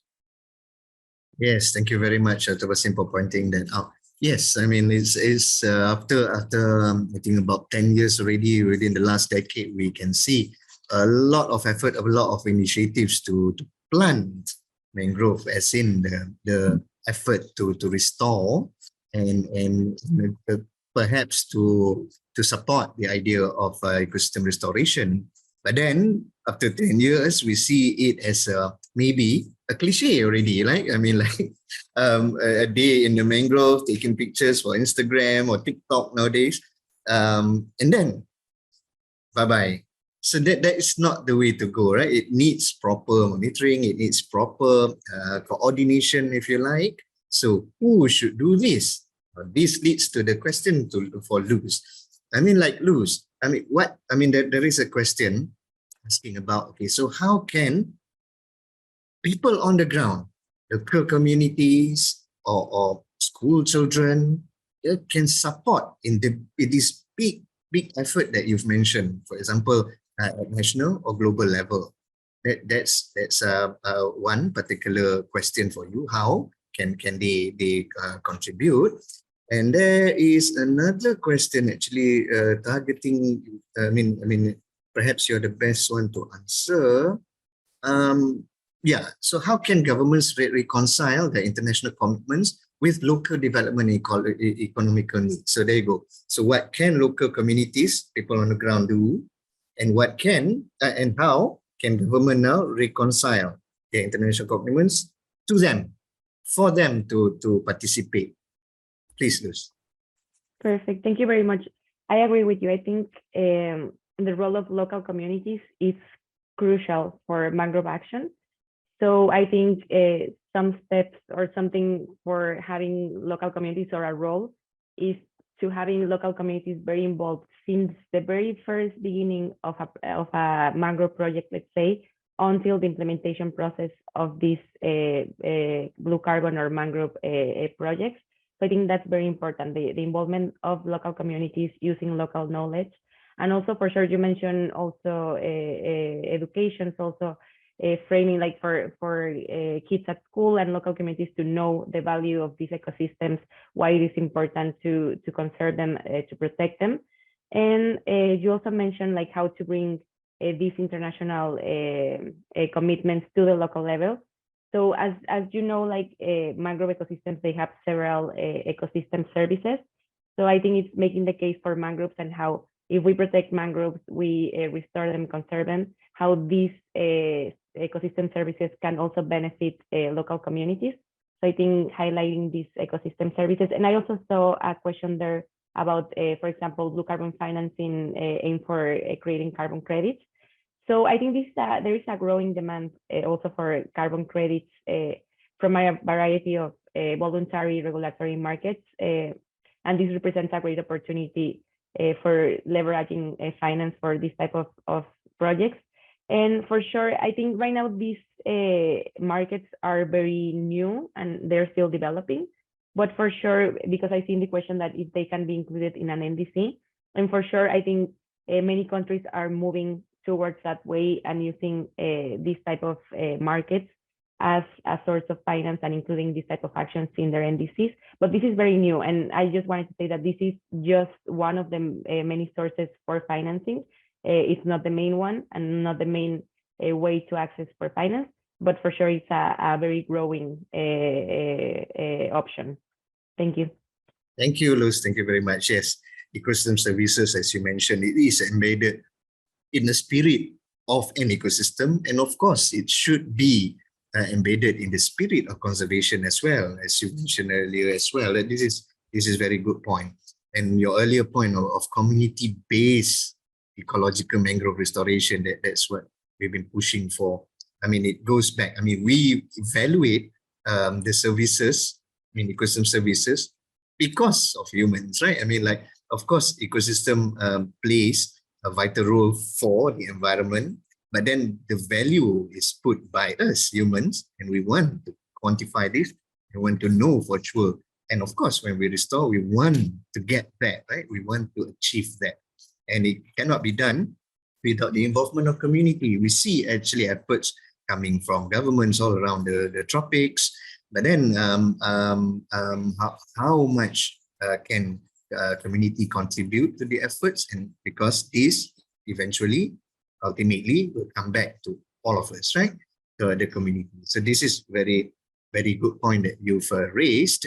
And then, but then one very quick answer I request from you, Luz. You say this is fairly new because blue carbon projects, I mean, successful ones, maybe a handful of them around the tropics. But then how hard it is? I mean, like, I haven't seen any successful project, or I don't know if there's no initiative at all so far, but percentage, I mean, like, can be done, how much percentage? Can it be successful for a country like Malaysia or other around the country, around the region?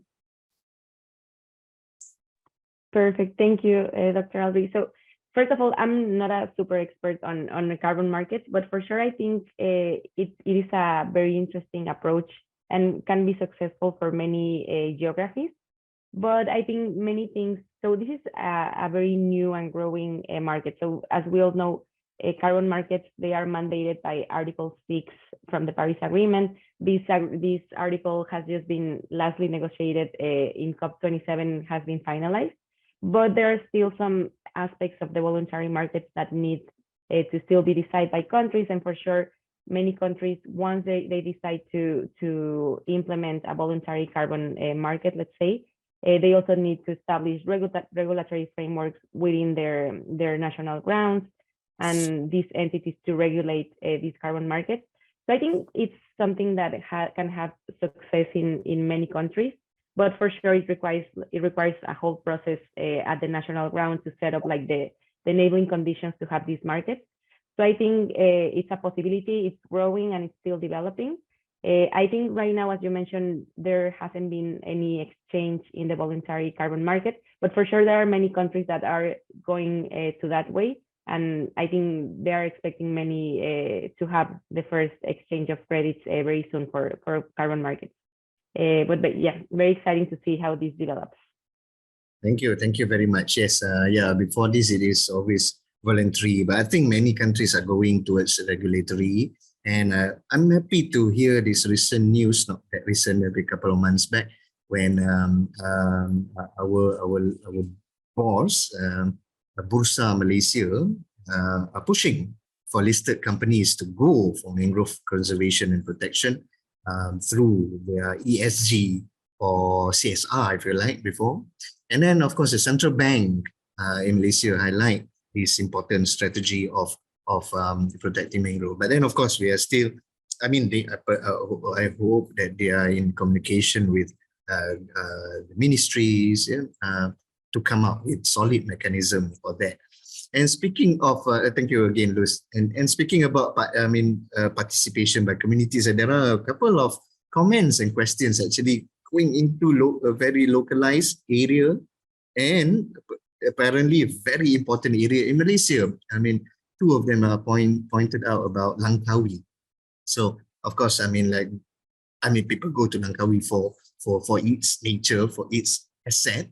And then, but then, of course, there are, to cater for the floods, the increase of number of tourists and visitors, a lot of development is happening. So one of them, Mr. Rusdi, highlight his concern about development without proper study or proper input, especially within the environmental impact assessments.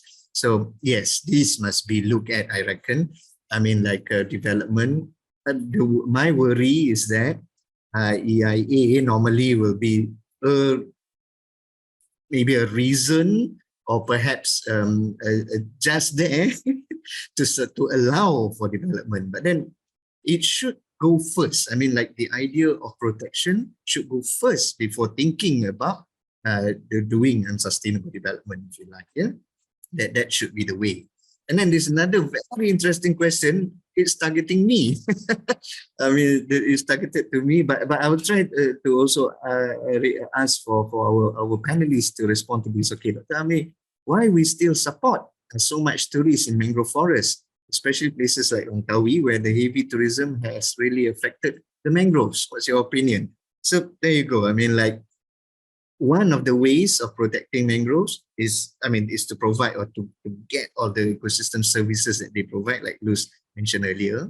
And one of the key important services they provide, besides the supporting role, besides the provisioning role and the regulating role, is the cultural role. So now, by protecting, one way for governments, for local authorities to gain income is through tourism. And how we carry tourism is another big question.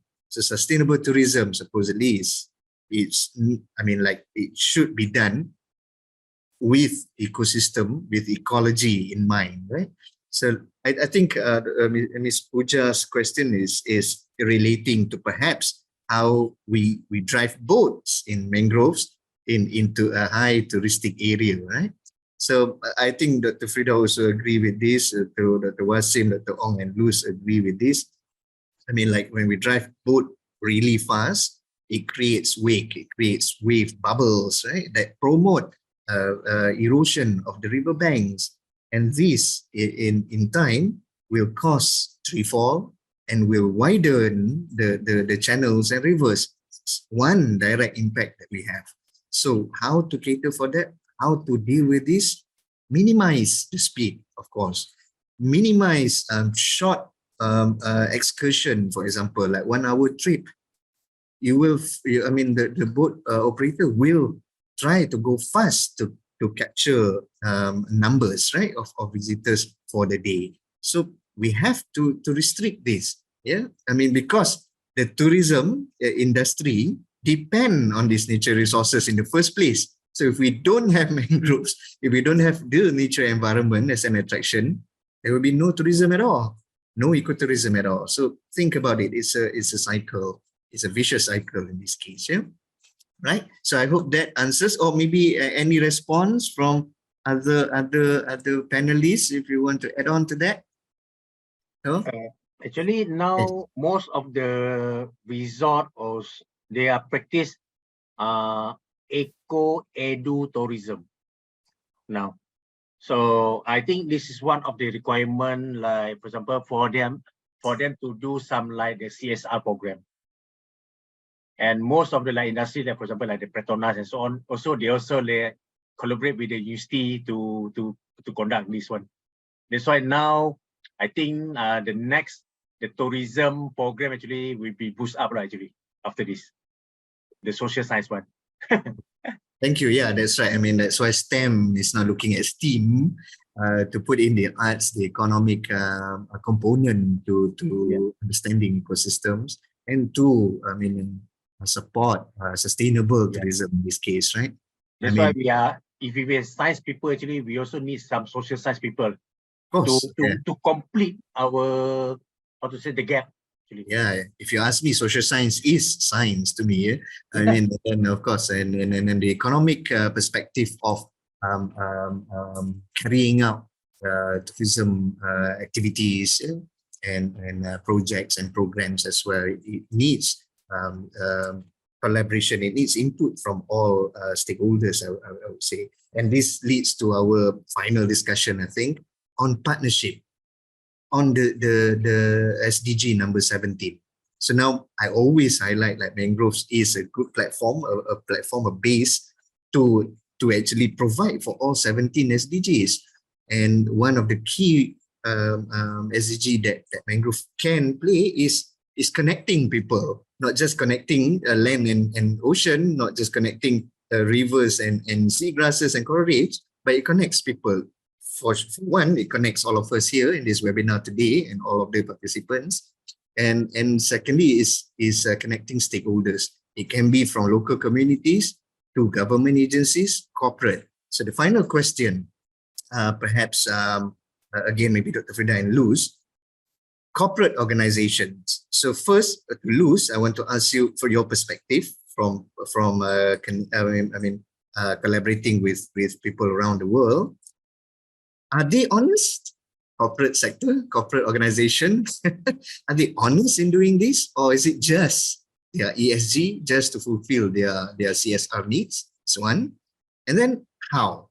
How can, if yes or no, how can this participation or contribution by corporate organizations, big ones, small ones, regardless, to make it an impactful one, a significant one to our the restoration of mangrove and protection of mangroves? And perhaps Dr. Frida, to close, sorry guys, I want to give these two young ladies, mangrove ladies, to close our discussion today. But of course, you can add if you want on how to make it more impactful from today until at least 2030, 2050 to 2100, and how can government then take up and put in or embed their contributions in national efforts. Please, Luz and Frida. Thank you, Dr. Ali. This is a really great question. And I would say regarding corporates, I think in their majority, because your question is if they're honest, and I think they are. So for sure, there are some cases of greenwashing, for example, that are very, that there are some cases, but I think for the corporate and financial institutions, I think there is true interest in supporting mangrove action, driving finance.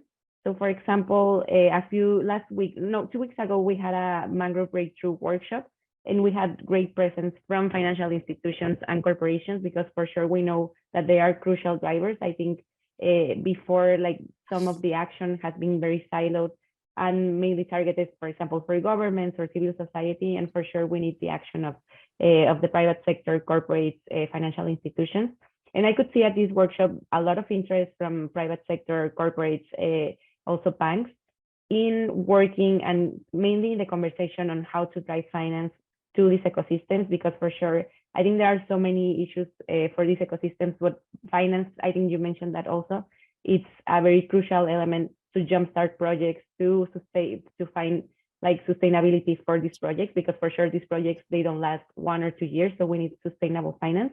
So I think there's very true interest from this sector to help mobilize finance. For sure, they have the resources, they have the money to do this.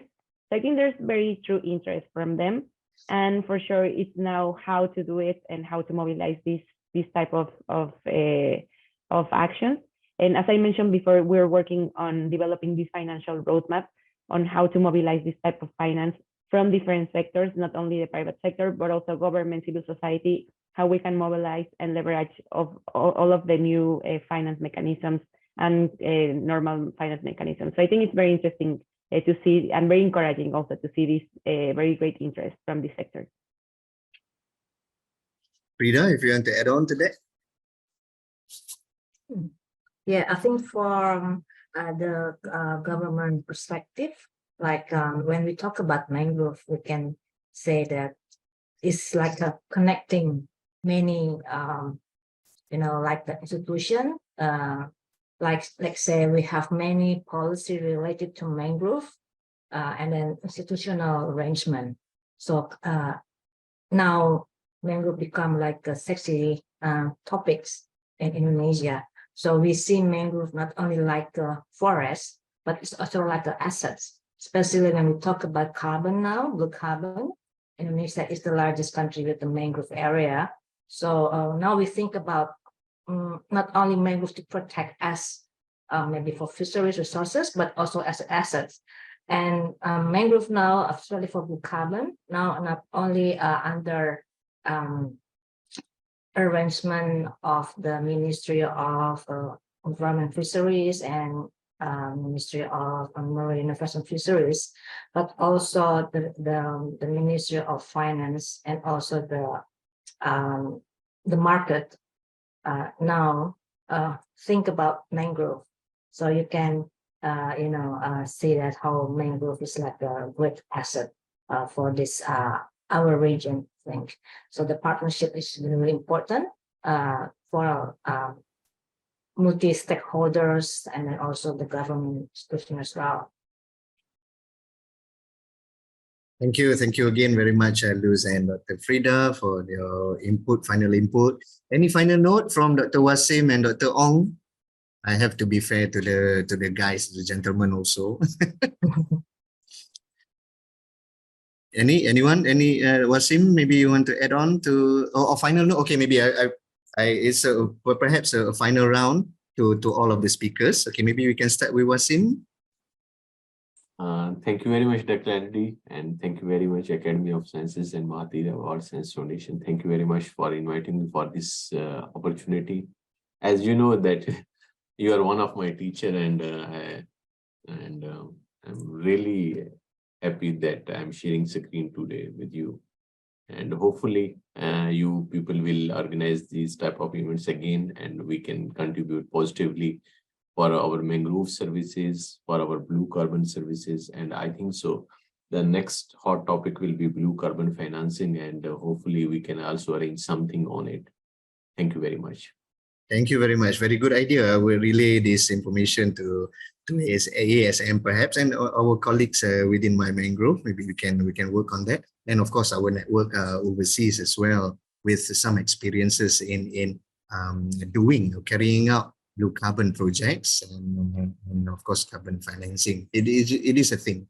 And like Dr. Frida mentioned, Indonesia has the largest extent of mangrove in the world. Malaysia is not bad actually. In Southeast Asia, we are the second largest. So there are opportunities. We can help Indonesia to play to become key global players in mangrove protection and conservation. And imagine if we restore all restorable area in Malaysia, we can become rich. I mean, this is just a whisper, but it is out loud. So there you go. Someone must take this into consideration, and hopefully co-working in between government and us, all of us scientists and communities as well. Right? Dr. Ong Meng Chuan, I actually just noticed it's 5:15 a.m., 5:15 p.m. here in Malaysia. So we passed the timing. So before Dr. Ong, I thank all of you for the questions. Some are very technical, but I think it can relate to detailed discussion on how and where exactly in localized point in the coastal area to be restored. So that needs a separate discussion, I reckon. So hopefully stay tuned with some announcement from my mangrove or from ASM, so we can have a special session on that. Sorry, Dr. Ong, yes, final notes from you? Actually, all of us, not only scientists, but also the community, we have to work together, actually. So let's say, how to say, sometimes we did some project like very small project, but actually very impactful. Okay, so if all of us like participate in that work, I think if we say that we want to restore or to restore the mangrove ecosystem, I think we do have problem.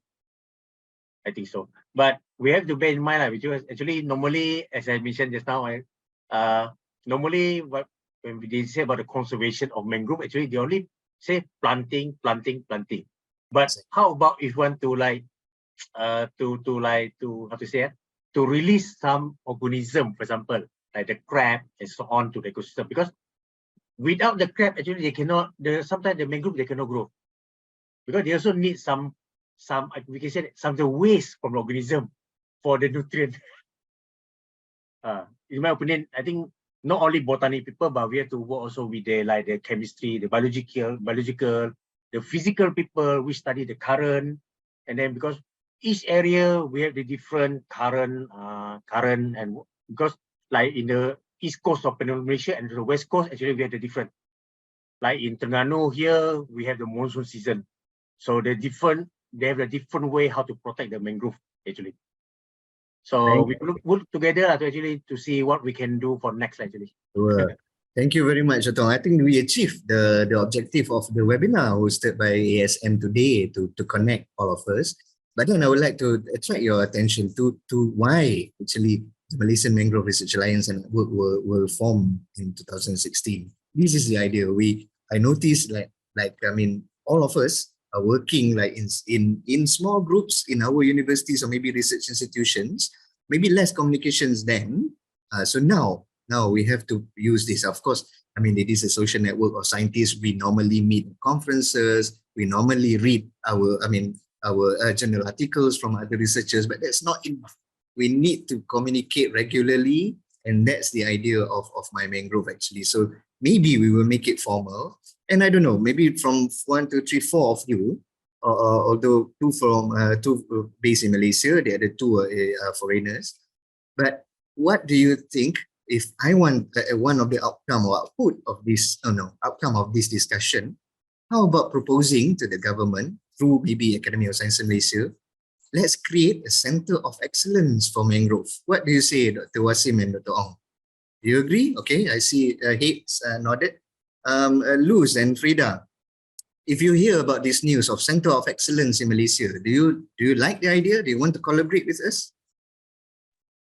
Of course, yeah. I think we need the center of excellence not only in one country. Every country should have, as long as they have mangrove, I think. There you go. So thank you. Luz, yes, agree, yeah? Yes, sounds like a great idea. And for sure, I think cooperation is crucial. So for sure, let us know when that happens and see like how we can cooperate with that for sure. Okay, time to write a paperwork now, Ong and Wasim.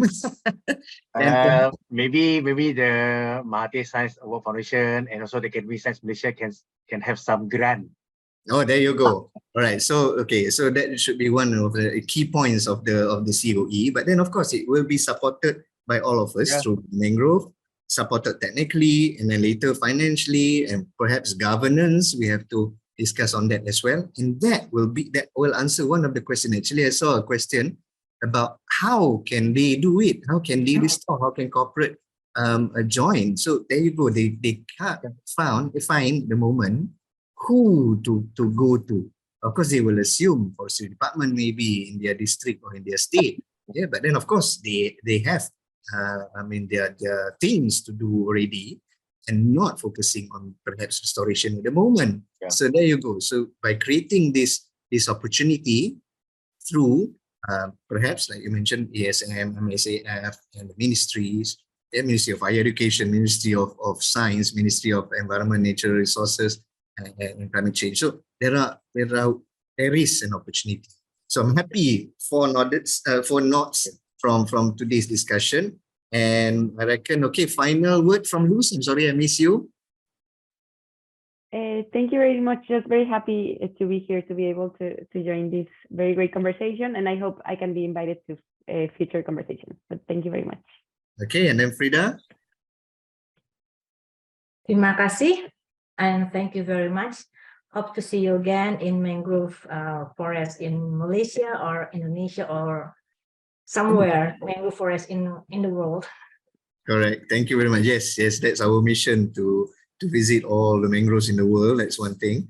And then yes, and it's always in the mangrove that we met each other, with Frida especially, and of course the rest. And I think there are many key points that we've gained today. And in the next 2 to 3 minutes, maybe a very quick summary.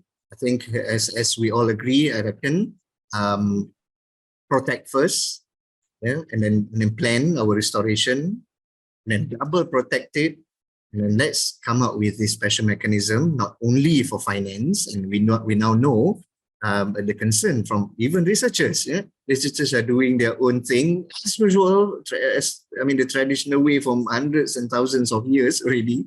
But then now, of course, in a modern way, we can communicate through social media.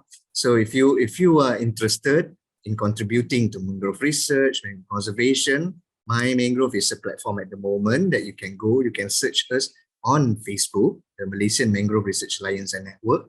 Be part of it. I mean, no fees, but you can contribute in many ways. You can ask questions. That's a contribution. Like, what species is this plant? What species is this crab? Many of the scientists will be happy to respond to that. And then localized issues also. We have universities in all states in Malaysia, from Perlis to Sabah in Borneo. We have universities in all states, and we have experts in all universities. So make use of them. They want to contribute. They want to help communities. They want to help the government, state government, local government, federal government. We are here to contribute, and this is our role. And thank you to ASM for coordinating this meeting as well and taking charge. I mean, I'm so impressed with annual participation or annual effort by the Academy of Sciences Malaysia to promote International Day for the Conservation of the Mangrove Ecosystem. And then, of course, one tagline I wrote here: heroes need help. Of course, mangroves are seen as hero, but then, of course, it needs help. Yeah, it needs help from all of us, scientists, community, government agencies. Yeah, and then, of course, this is not a voluntary work anymore. It should be regulatory, either financially or also in efforts in conservation and preservation. And I reckon there are some other points, some technical points here, and a lot of documents are out there for us to refer to, and a lot of global mission that mangroves, by protecting mangrove, we can contribute.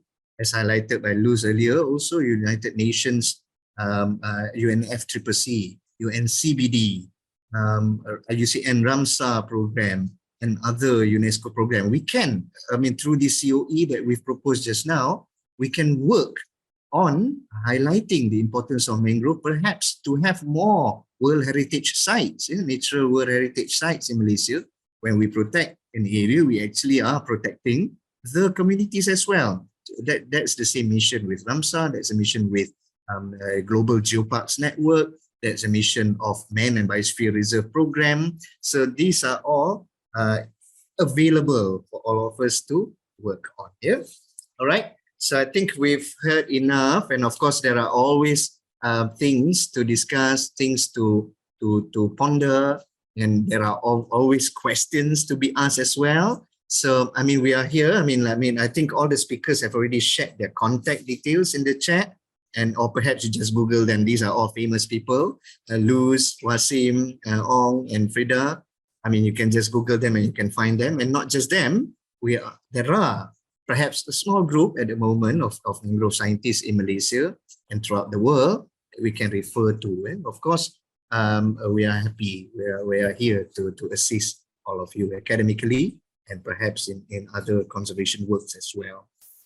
So with that, I think again, I would like to thank all of the speakers for your time, for your input, for your initiatives, not just for this webinar, but for your hard work in the past 1, 2, 3 decades of work in mangrove and of course conservation in general. And finally, I would like to thank again all participants today for all your questions and comments, and for just listening. That's good enough. And the message is disseminate what you've learned today to everyone near you, everyone far from you, your family, your friends, kids, I mean, parents, to tell them of how the importance of mangroves and how you are related. See, the fish that you eat just now for lunch or later for dinner is actually from there. It's the key source of protein from, I mean, a large population of the world, imagine. And the fish caught, or maybe shrimps caught in Malaysia and Indonesia are being eaten with our friends in Europe or perhaps in America. So there you go. We are contributing to the world by protecting mangroves. Yeah? Okay. And then, of course, the final message. Oh yeah, there's a question about the video just now. Yes, you can look for the Life and Times of Jannah on YouTube. So it's available on YouTube. And again, thanks to the creator and the team that creates that video. So, and then finally, of course, the Academy of Sciences Malaysia and Mahathir Science Award Foundation for having all of us here, for putting this up together. I mean, for us to be together here and to communicate with larger audience. And of course, there is a big conference next year, TropSc2024. So stay tuned for the information and updates from the organizers. And again, ladies and gentlemen, to end this session today, and before I pass it to the MC, Nani, happy International Day for the Conservation of the Mangrove Ecosystems.